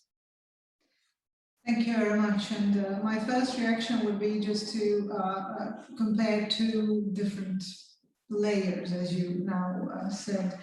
I think that our processes of interinstitutional cooperation tend to be quite boxed into the rules of procedure, following the competencies of each institution, which is not necessarily always that everybody sees eye to eye, and then sometimes there is this interinstitutional battleground for more or less competence, or for more or less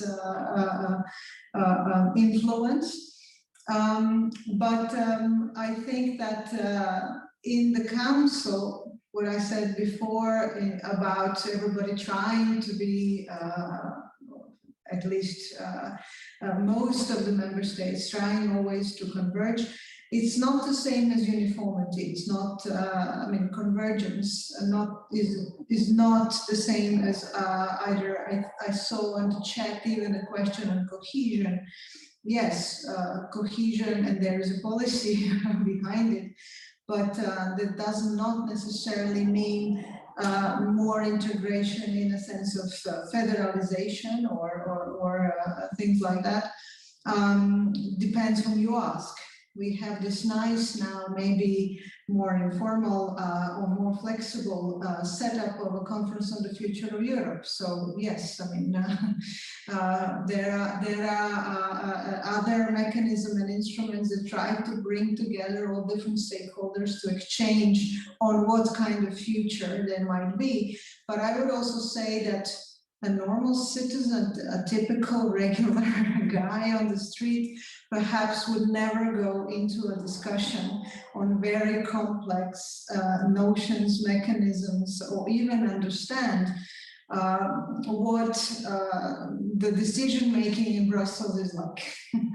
So in that sense, I would say that these more flexible frameworks of influence, some of them already existing, some of them maybe nascent, are an important part of discussing EU and where it's going and in which direction. But maybe the agencies or the comitology is very complex that would not necessarily also be understood in a typical public sphere are the frameworks that also kind of always have a logic and are not, maybe not even necessarily more flexible. There are also more rules that apply.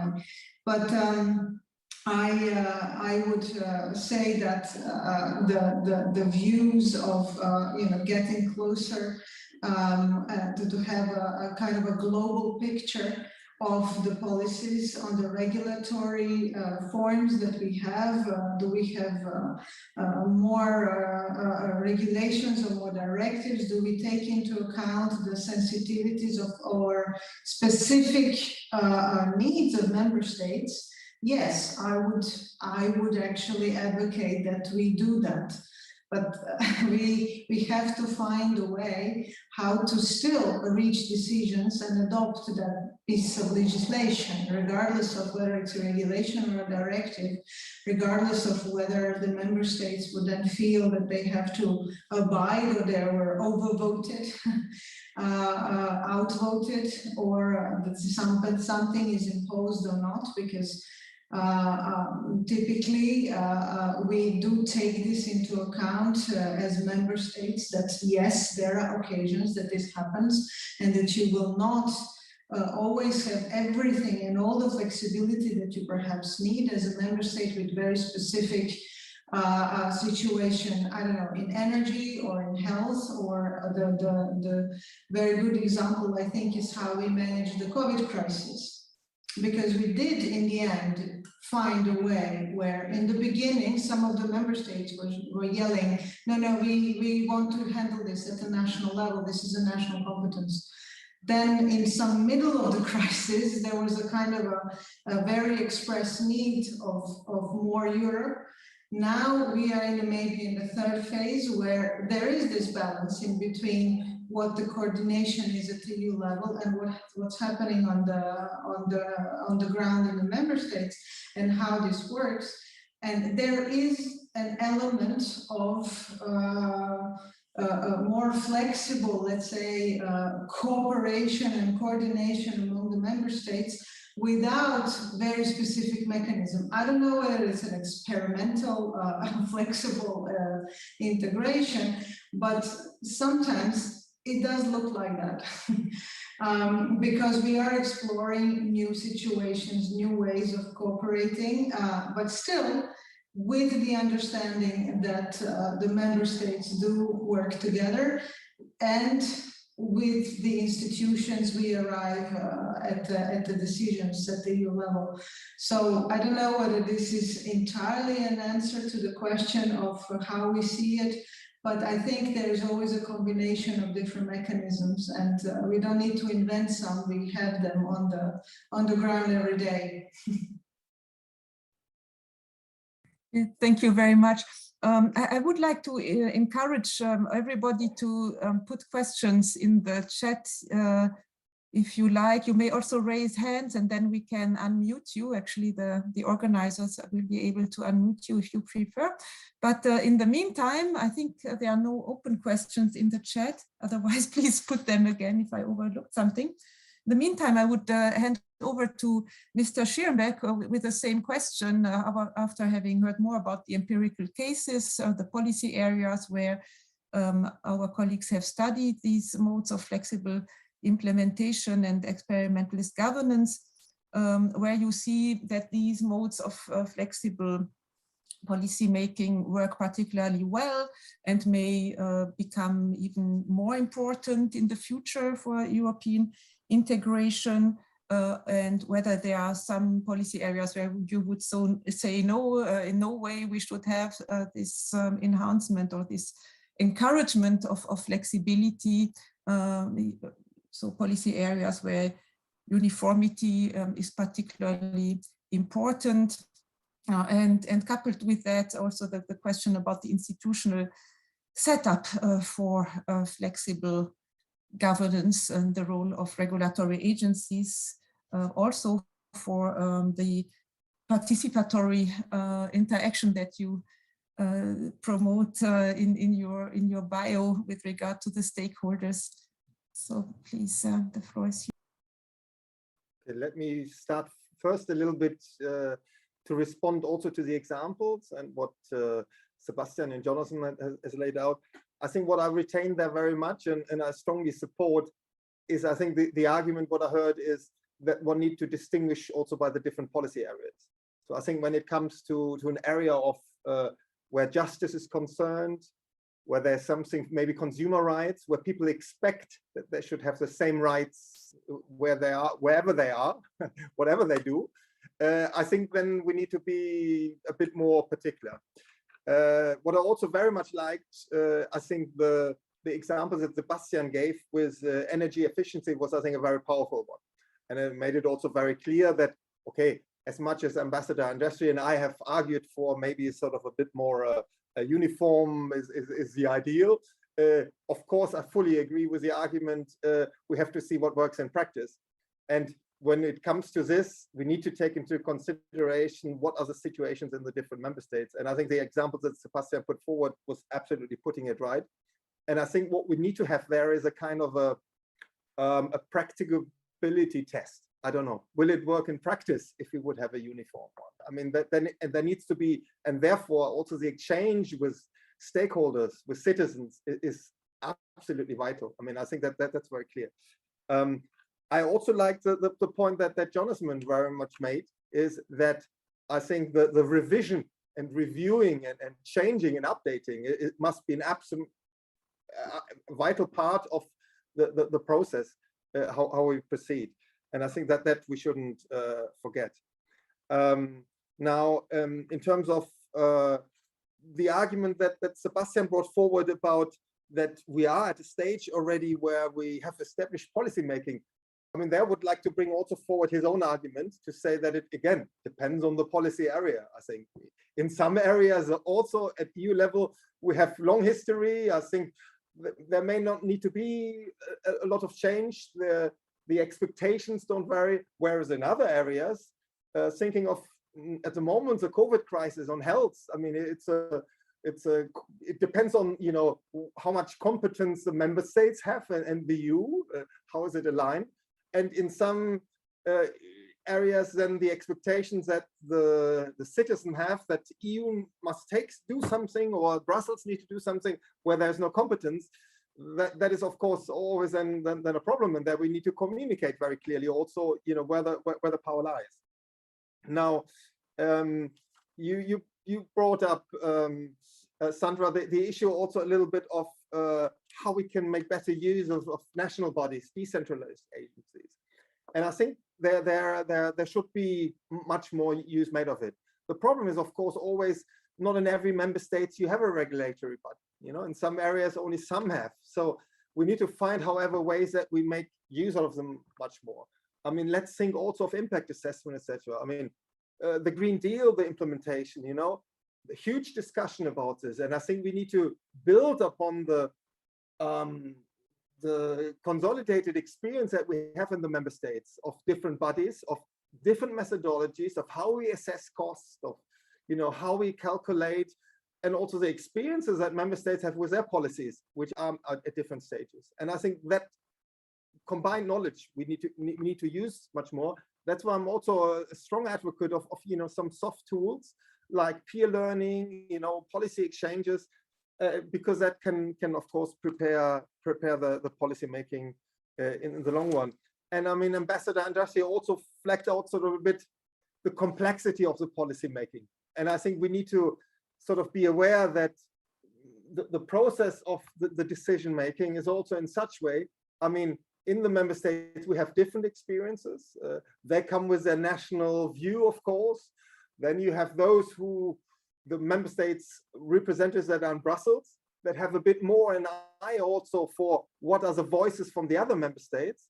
And then, of course, you have the different institutions here. So it is a process of building upon the experience and trying to find a compromise. That is not always easy. And then also to explain to the citizens the compromises that have been found and perhaps the impacts that they have, I think that we need to be fully aware. Yes, thank you very much. I think I would like to follow up with a maybe final round of questions, as long as there are no new questions coming in the chat. And these questions relate back to discussions we have had also yesterday. The distinction between multi-speed versus multi-destination differentiation on the one hand, the role of Brexit, secondly, and thirdly, external differentiated integration, that is the role of third countries, which are not full member states, with regard to these more subtle ways of flexible policy making that we are discussing in this last panel. So for all of you, the questions would be these flexible mechanisms of differentiated or flexible implementation and experimentalist governance. I assume you would say they are more apt to manage multi-speed diversity rather than multi-destination diversity, where member states don't agree on the purpose of integration, but this is a question. And related to this Brexit, the role of the UK in your analysis, Sebastian and Jonathan, you have also covered the period where the UK was a member state. How did you observe its participation with these subtle ways of managing diversity? And why did, could they have been a buffer, a way to accommodate diversity and thereby reduce the demand for exit?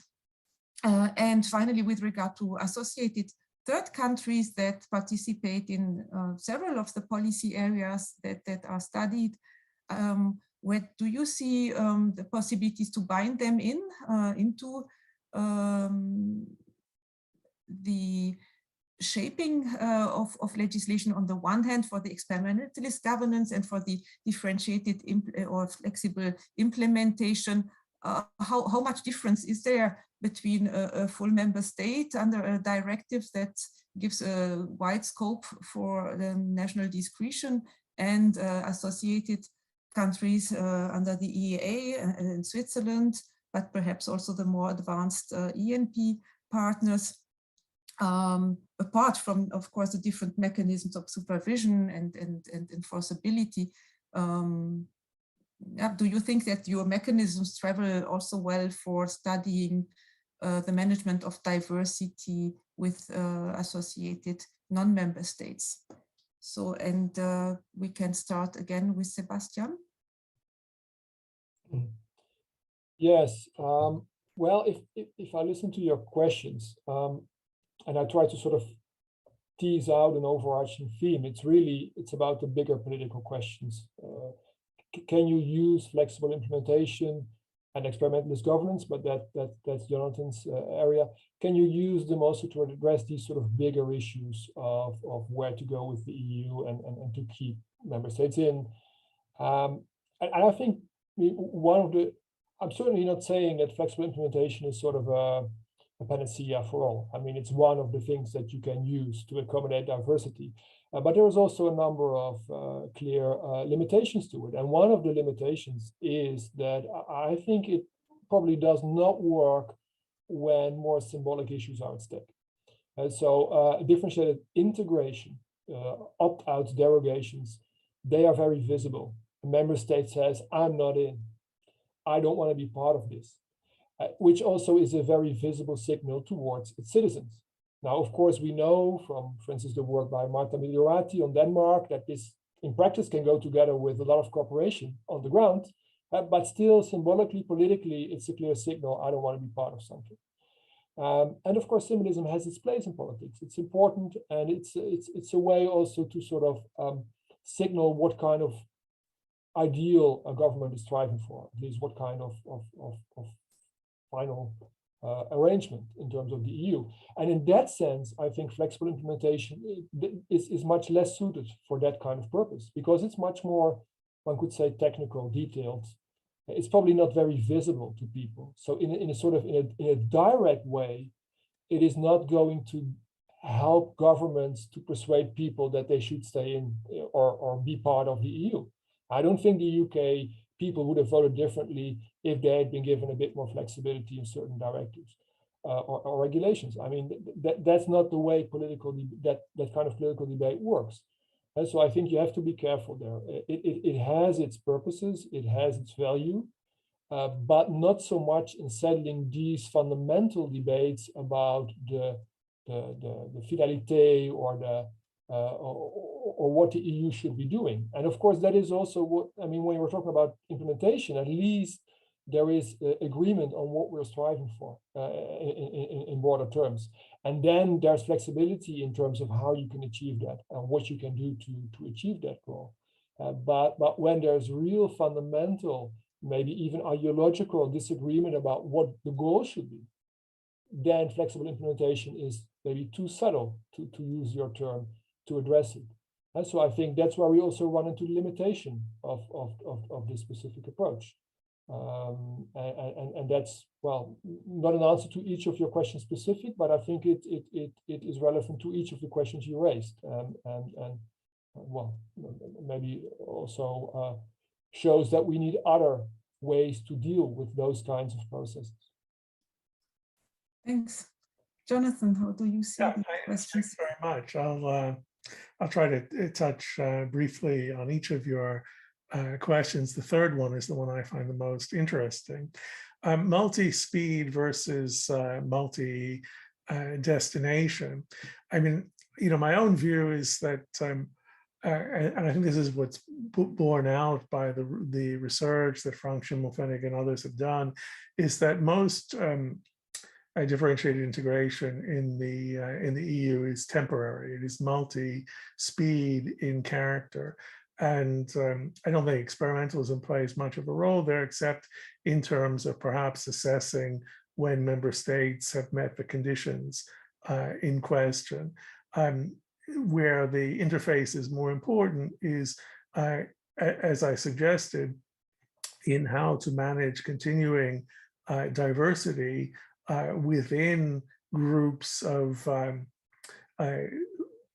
who are participating in a differentiated integration scheme, and also to bridge the boundaries or relations with those who have not, as we see in the banking union. As regards Brexit, I mean, here one can say, okay, on the one hand, if we look at electricity, you know, the UK participated very actively in the experimentalist processes of building the governance framework for the integrated electricity market. There was no problem there. In the case of banking, by contrast, we see also that a crucial reason why banking union went ahead in the way it did, the SSM, is because the UK did not want to join, and it was necessary to work out a way to prevent the UK from blocking these arrangements. And but the UK's interests were accommodated, for example, through a double voting system for banking union ins and outs in financial rulemaking in the European Banking Authority. Underlyingly, we can say that the reasons for Brexit were not primarily to do with policy issues. They were political and ideological. And for that reason, experimentalist governance couldn't help too much, but all the differentiated integration and opt-outs that the UK was given didn't help either. And finally, on external differentiation, as I say, I think this is the really interesting area. And here I have some differences perhaps with other people in the InDivEU project, in the sense that I think external differentiated integration is defined in a relatively narrow way in the project as EU law applying to, or EU rules applying legally to non-member states under certain conditions. But as you yourself, Sandra, have shown, there's a large world of the projection of EU rules beyond its boundaries, which doesn't necessarily follow formal external differentiated integration, and that which you've called external governance, and if the third countries participate, extended governance. And there, I do think that experimentalist arrangements play an important role in terms of contextualizing EU rules to circumstances elsewhere, to having mechanisms for evaluating the so-called adequacy or equivalence of the rules in other countries in specific sectors to meet the requirements of the EU for importing various kinds of products and services into the European market. I think it's worth mentioning, however, I think of these regulatory equivalents is the most promising, but we can also see a limitation, and that is very much a political limitation. We see it in terms of the arrangements for assessing and recognizing as equivalent financial regulation in countries like Switzerland or indeed the UK, where particularly in the Swiss case, the designations of equivalence have been used as, or the withdrawal of such designations have been used as a mechanism to try to put political pressure on Switzerland to sign a broader framework agreement with the EU. In the case of the UK, I mean, it's easy to understand why the kind of absence of trust in the kind of detailed sharing of information and cooperation that would be needed to make regulatory equivalence work is, at least for now and for the medium-term future, absent in the case of the UK. And there is also the argument, which I think makes sense, that equivalence decisions have to be proportionate to the risks involved in the relationship with the third country. So if you are highly dependent on financial transactions with an offshore financial center like the City of London, you may need to apply stricter criteria for equivalence than you would with Canada or Australia or another financial center which poses fewer systemic risks to the EU system. So with these regulatory equivalence determinations, I do see a political challenge to the operation of experimentalist mechanisms. Sorry for going on a bit.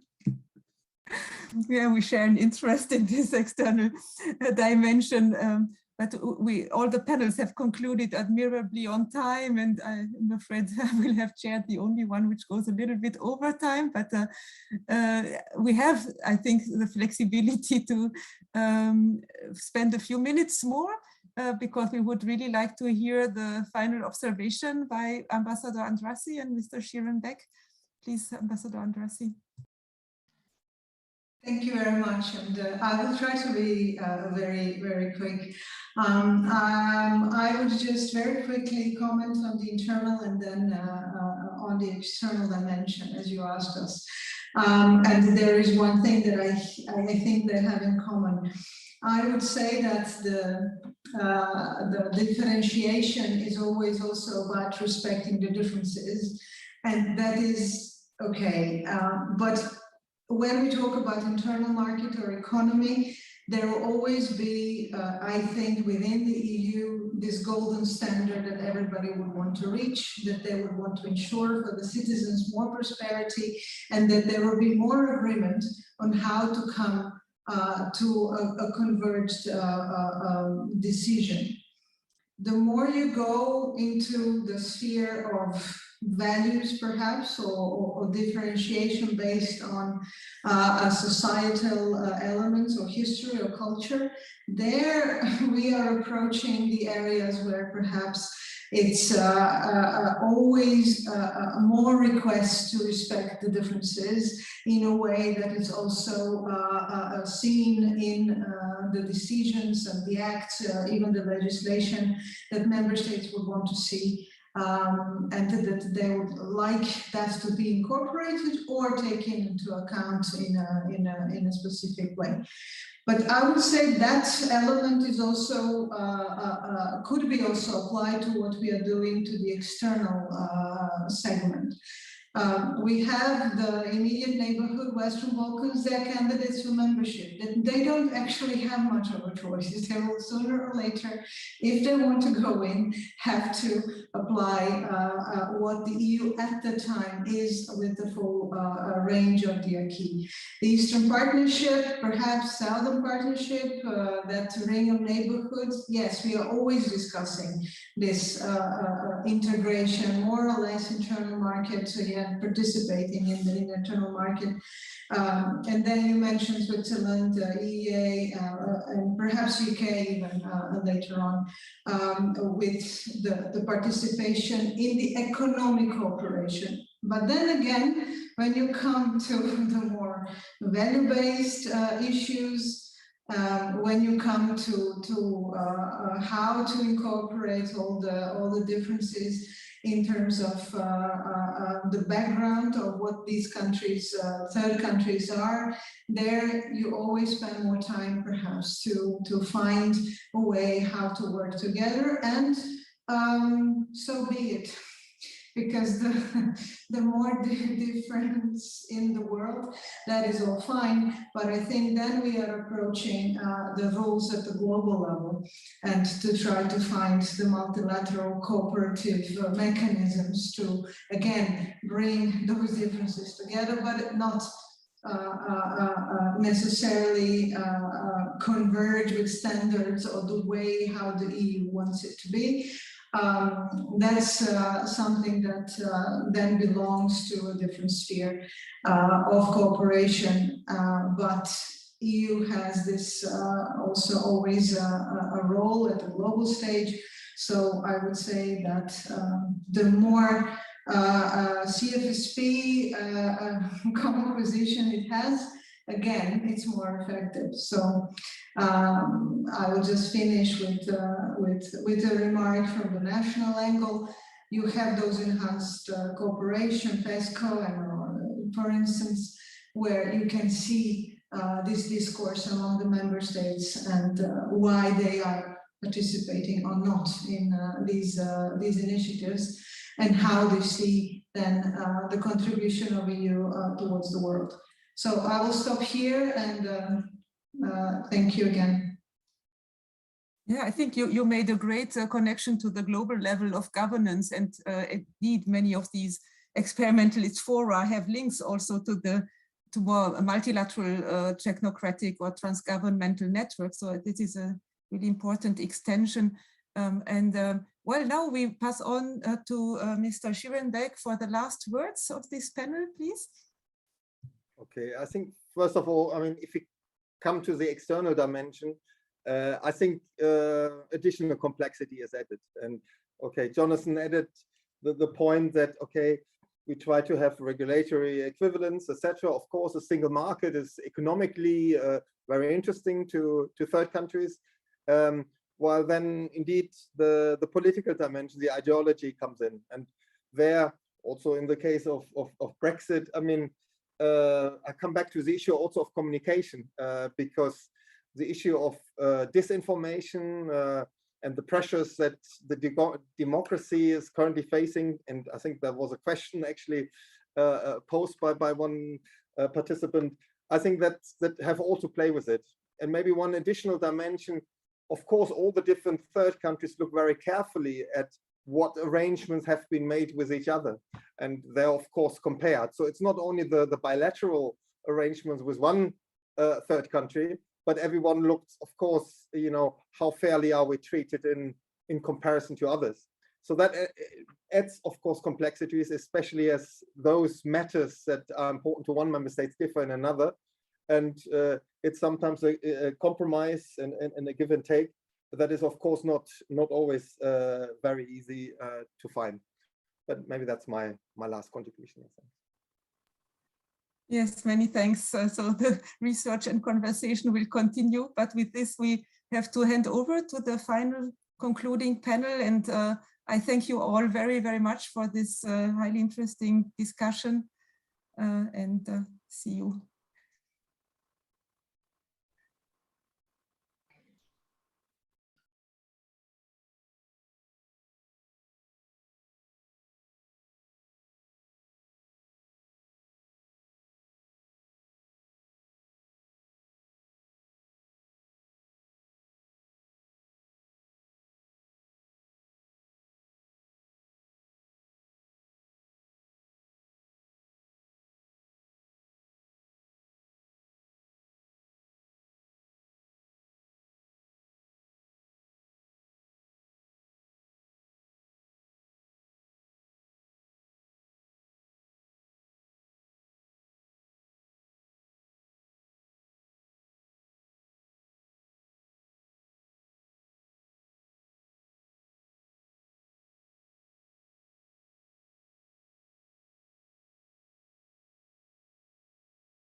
Hi.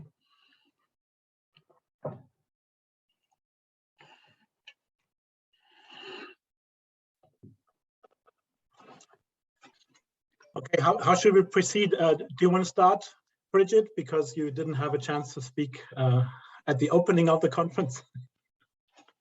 Okay, sorry, I was waiting to go according to the to the program, but perfectly fine. Well, firstly, I think this is the strangest research project that I've ever been involved in. Why? Because we only managed to meet once face to face, and that was for our launch conference way back in Sala Europa in Schifferneue at the EUI. And little did we think back then that within months our whole program project would be challenged by a global pandemic that has asked us to really work under conditions that we had never worked under before. And I think I want to really mark my appreciation of all the work that was done in extraordinary circumstances. I know it wasn't easy for everyone at all times, family commitments, working from home, etc., the absence of face-to-face. And if I have one big regret, it is that our docs and postdocs and researchers did not get the opportunity to engage with each other in anything like they would have had we not had COVID. I think it's a loss, but there's nothing really we could have done. I'm also very heartened at the extent to which people just got on with it and got the research done, and all of the stakeholder meetings that we had to put online, etc., etc. So I think we have to give ourselves a cumulative, collective clap on the back. We got the work done and we got the project. I'd also like to express my appreciation of Frank's work, his scientific lead for the project during all of this time. A big thank you to TEPSA for organizing our final conference, but also all the other contributions. And doing so, as of Monday, we were still all going to Brussels, and it certainly was under extreme conditions again that we had to shift to online. And I think given the state of COVID in Europe, that was the prudent and judicious thing to do. So a big thank you to TEPSA, to Julia, to all of the TEPSA team, and to Jim, of course. Then a big thank you to all of the researchers and the leaders of the different work packages, because these consortiums only work if you have distributed leadership. they work best if the work packages get on with the work, but then we also need the sort of cross-fertilization. And what was very heartening again was there was quite a bit of cross-fertilization in the project over time. And I certainly think that in terms of the state of the art, that's we know much more about DI now than we did. I'm also very glad that we didn't restrict ourselves to DI, but had the experimentalist governance and the flexible implementation. And our discussion just now confirms how important it was to do that, but also the data sets that have been created and all of that. Can I also say that unfortunately our work is not over, because we've now got to get this final report done. And I know asking for a final report on the 3rd of December, knowing what happens between now and the end of the year is difficult. So again, we will be in contact with you in order to make sure that we do this as effectively and as pain-free as possible. And finally, can I thank my wonderful colleagues at the EUI. When we started this project, when we sat down and planned this project, I was obviously still in Florence, and now I no longer am. But I said always when I was in Florence that it was by far the best place to do organized collective research that I had ever come across. The support we get from the team enables academics to do what they do best, which is get the research done. So again, a very special thank you to Jo, our project officer, manager, without whom we simply couldn't have done this. And her reminders to all of us about our deliverables were very important to the successful conclusion, but also the way in which she handled all sorts of problems, questions, movement of people, movement of budgets, etc., etc. And finally, to our project officer in the Commission for, again, all of the understanding and the support. So lots of thank yous. And I do hope, through DICE and other mechanisms, ECPR, the special network on DI, that we will continue to meet and to work together on this subject. But a very warm thank you from me to everyone involved. It has been a pleasure to work with all of you. Frank, the floor is yours. Thank you very much. Bridget, I mean, I can basically only echo all the thank yous that you already expressed. Let me maybe add two. One specifically to all the participants and the speakers at this final conference, especially also to those from outside the InDivEU project, who participated, contributed as panelists and moderators and discussants in this final conference. I think it was really enriching for this final conference also to go beyond, say, the confines of our own project and share our views and have them discussed by external participants. And of course, because you couldn't do that, I'd like to thank Bridget, who from the very beginning has really been the orchestrator of this project. I remember my stay in Florence one nice summer when she came up to me and said, okay, we should really do something together on this. And from that very moment, she's been very effective in bringing us all together and leading this project. So thanks a lot for that. And also, of course, bringing in the wonderful Robert Schumann infrastructure, yeah, to help us focus on the academic stuff and so that we could be sure that all the other things are very well taken care of. Thanks a lot for that. So, I mean, as you said, this is not the end. I mean, you mainly mentioned, let's say, the short-term commitments that we still have within the project, but I think our final conference has also revealed that this is not going to be the final word on research on differentiated integration. I think it has shown that differentiated integration will be a primary and fundamental feature of European integration, as long as the European Union will be a negotiated order among diverse states dealing with contested policies, and in which basic decisions will be made by consensus or supermajorities, which I think is a different way of expressing, well, it's going to be a fundamental feature as long as the European Union exists, because I think these say background conditions for the need to have differentiated integration will not go away. And I think what this conference also has nicely shown is both the scope and the limitations of differentiated integration in different ways. I think we had a very good discussion exploring the domestic scope of differentiated integration, which seems to indicate, yeah, this is an area where there is still some kind of a permissive consensus within the European Union to go ahead with one or the other type of differentiated integration to get things done. But we've also explored some of the limitations.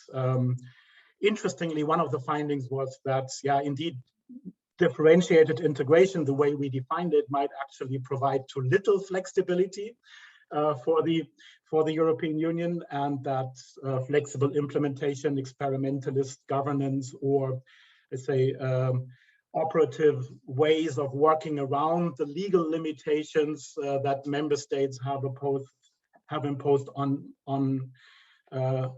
themselves, yeah, are actually needed or helpful to make differentiated integration work in the end. And I think another quite revealing feature was that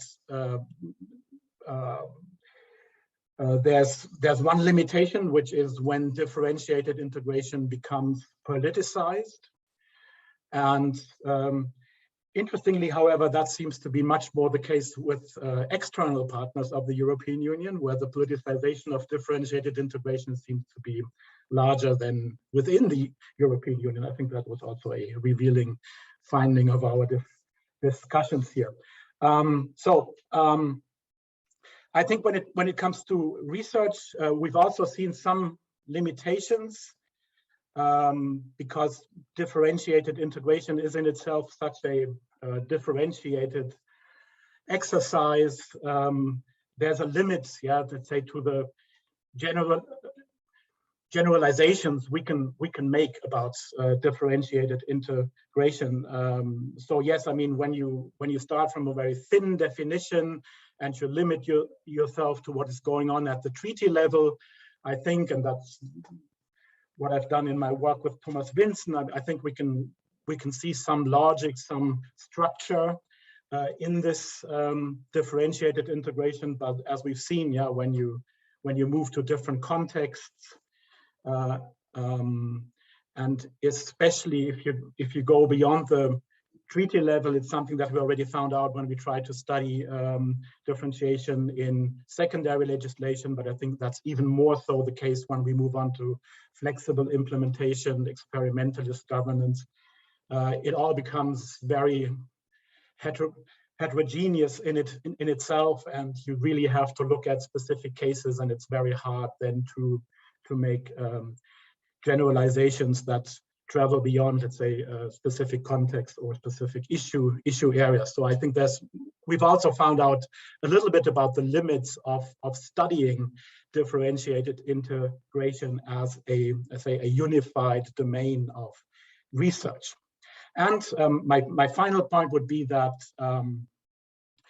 one reason why the topic will not go away is that, yeah, it's still an important issue of political debate, and we've had some of that in our discussions too, and it features, let's say, also in our projections about the future of European integration as a core issue of debate and contention. So just to remind you of some of the things that we talked about during the conference. Is it really the case, as Enrico Letta said at the beginning, that with Brexit, the debate about multi-destination differentiation is essentially over, and that we can now deal with multi-speed? I think that's an open question. Others have also pointed out that maybe we are entering a different stage. I think in the last panel, Sebastian made this point where, and this is also something that we found. Yes, differentiated integration has been, say, very instrumental, helpful in integrating new members, starting new policies at the European level.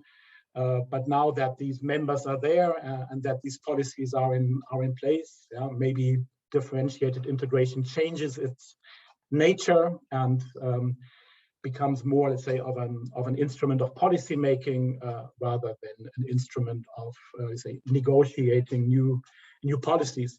Another issue that we discussed with and after Mr. Letta's intervention was an interesting thought about, let's say, a more punitive use of differentiation rather than the accommodating use that has been in the focus of our research. So I think there are more than that, but these are some of the points that I think were, say, quite interestingly raised during our discussions at this conference. And I'd like to thank everybody again for contributing to these debates and on continuing to study these issues in the future. Thank you. And over to Jim, please. Thank you very much. There's one thing you said, Frank, which I definitely agree with, and that is that there's no final word on anything related to European integration. It never ends. It's an ongoing process, and you will have a lot of things to study over the next decades, I'm quite sure. And I hope that it will be possible post-COVID that we can associate physically the students and the researchers to all of this. Obviously, I, Secretary General of TEPSA, I want to thank all those involved, the ones who funded this. The Commission made this possible with the EU money. Obviously, the researchers led by Frank and Bridget. You have indeed, as Frank said in his opening remark, pushed the research frontier very far indeed. So you've now created a theoretical framework that allows us to comprehend digital differentiated integration, and to ensure an operational follow-up. Diversity is a fact of life in the Union, and differentiated integration is a way of handling that diversity. It is, as Lucia remarked in her opening speech, linked to the nature of the EU and the perception also of the EU citizens. A one-size-fits-all approach is not always the best answer to a problem. Frank, you talked about Enrique Letta. I thought his intervention was very good because it was provocative. He said three things which are not obvious as such. He first said that he was in favor of a big institutional overhaul, which is not mainstream policy nowadays. He secondly said, and you mentioned this, that Brexit definitely meant that we will only in the future talk about multi-speed and not about multi-destination. I'm not entirely certain of that. And thirdly, quite controversially, quite interestingly, he wants to apply a kind of Schengen to migration and even to some extent to the rule of law, with the possible result, of course, that you will push some of the present members of the present Schengen system out. So, but I think he did what he had to do in a thing like that, is to be a bit provocative, to shake everybody out of complacency. I must say that I very carefully followed the 5 panels. I think it was a very good mix of practitioners and researchers. I think there were lots of insights, lots of interesting, intelligent exchanges and new ideas. I initially had thought to summarize it all, but I give up because it's now 16:25, and I think you probably rightly be shot for trying to do that. Everybody must be very tired. I will simply say that for me, as a practitioner, there was a lot in this which I found interesting. It's not always the case with conferences, to be very honest with you. There were many things. I mean, the distinction between destination and speed, the fact that, you know, there's more to opt-outs than people think sometimes, you know, because after the opt-out very often comes the opt-ins. The fact that the economic integration has actually moved towards less differentiated approach is also interesting. I think overall, what is also interesting is that while differentiated integration can give rise to some risks and fears, actually, if you look at the history of the European Union, it has really allowed the European Union to move forward. If you think about the creation of the euro, if you think about the creation of Schengen and justice and home affairs and all of that, I was also quite interested in the assumption in one of the panels that the most likely scenario is a progressive development of the European Union. And I've always believed that, but I remarked in one of my comments that small steps can be quite big, as we have seen in 2020. I was also quite interested in the latest, discussion about how governments these things, or citizens and party affiliation. It's not something I would normally think about so much. And it is, of course, true that for governments, and that I can confirm, differentiated integration is a tool to solve problems. And all the attempts to transform it into a theoretical debate about a core Europe have actually failed. And so that is why the governments have a very pragmatic approach. External integration, I don't like the term, to be honest, because I think it's something very different, but the discussion was interesting about what it meant. Of course, I think external integration to some extent, in my view, is right when you talk about candidate countries, or maybe some neighboring countries. But it was an interesting debate, and I thought the various scenarios which were being looked at were very interesting. Finally, I think this question of differentiated implementation and flexibility in governance is an interesting one. Again, I think they're different in nature, but I thought it was very good to see this as a complementary tool, because after all, it is about talking about diversity. It's about talking on how to best manage a union of 27 very different member states, countries with very different histories, different economies, different languages, and all of that. So I think I will stop here. I would really thank everybody, all those who participated, the researchers and all that. And of course, if I may, as Secretary General of TEPSA, give a special thanks to the TEPSA Secretariat team, to Miriam, Julia, and all the others. They are really a fantastic team. And I think we'll see this again next week at our big conference in Paris. I hope we can all meet physically for once, and I'm very much looking forward to that. But thank you very much, and I suppose I have to close this session now. That's probably my major contribution to this. Thank you very much indeed, and see you soon. Thank you very much, Jim.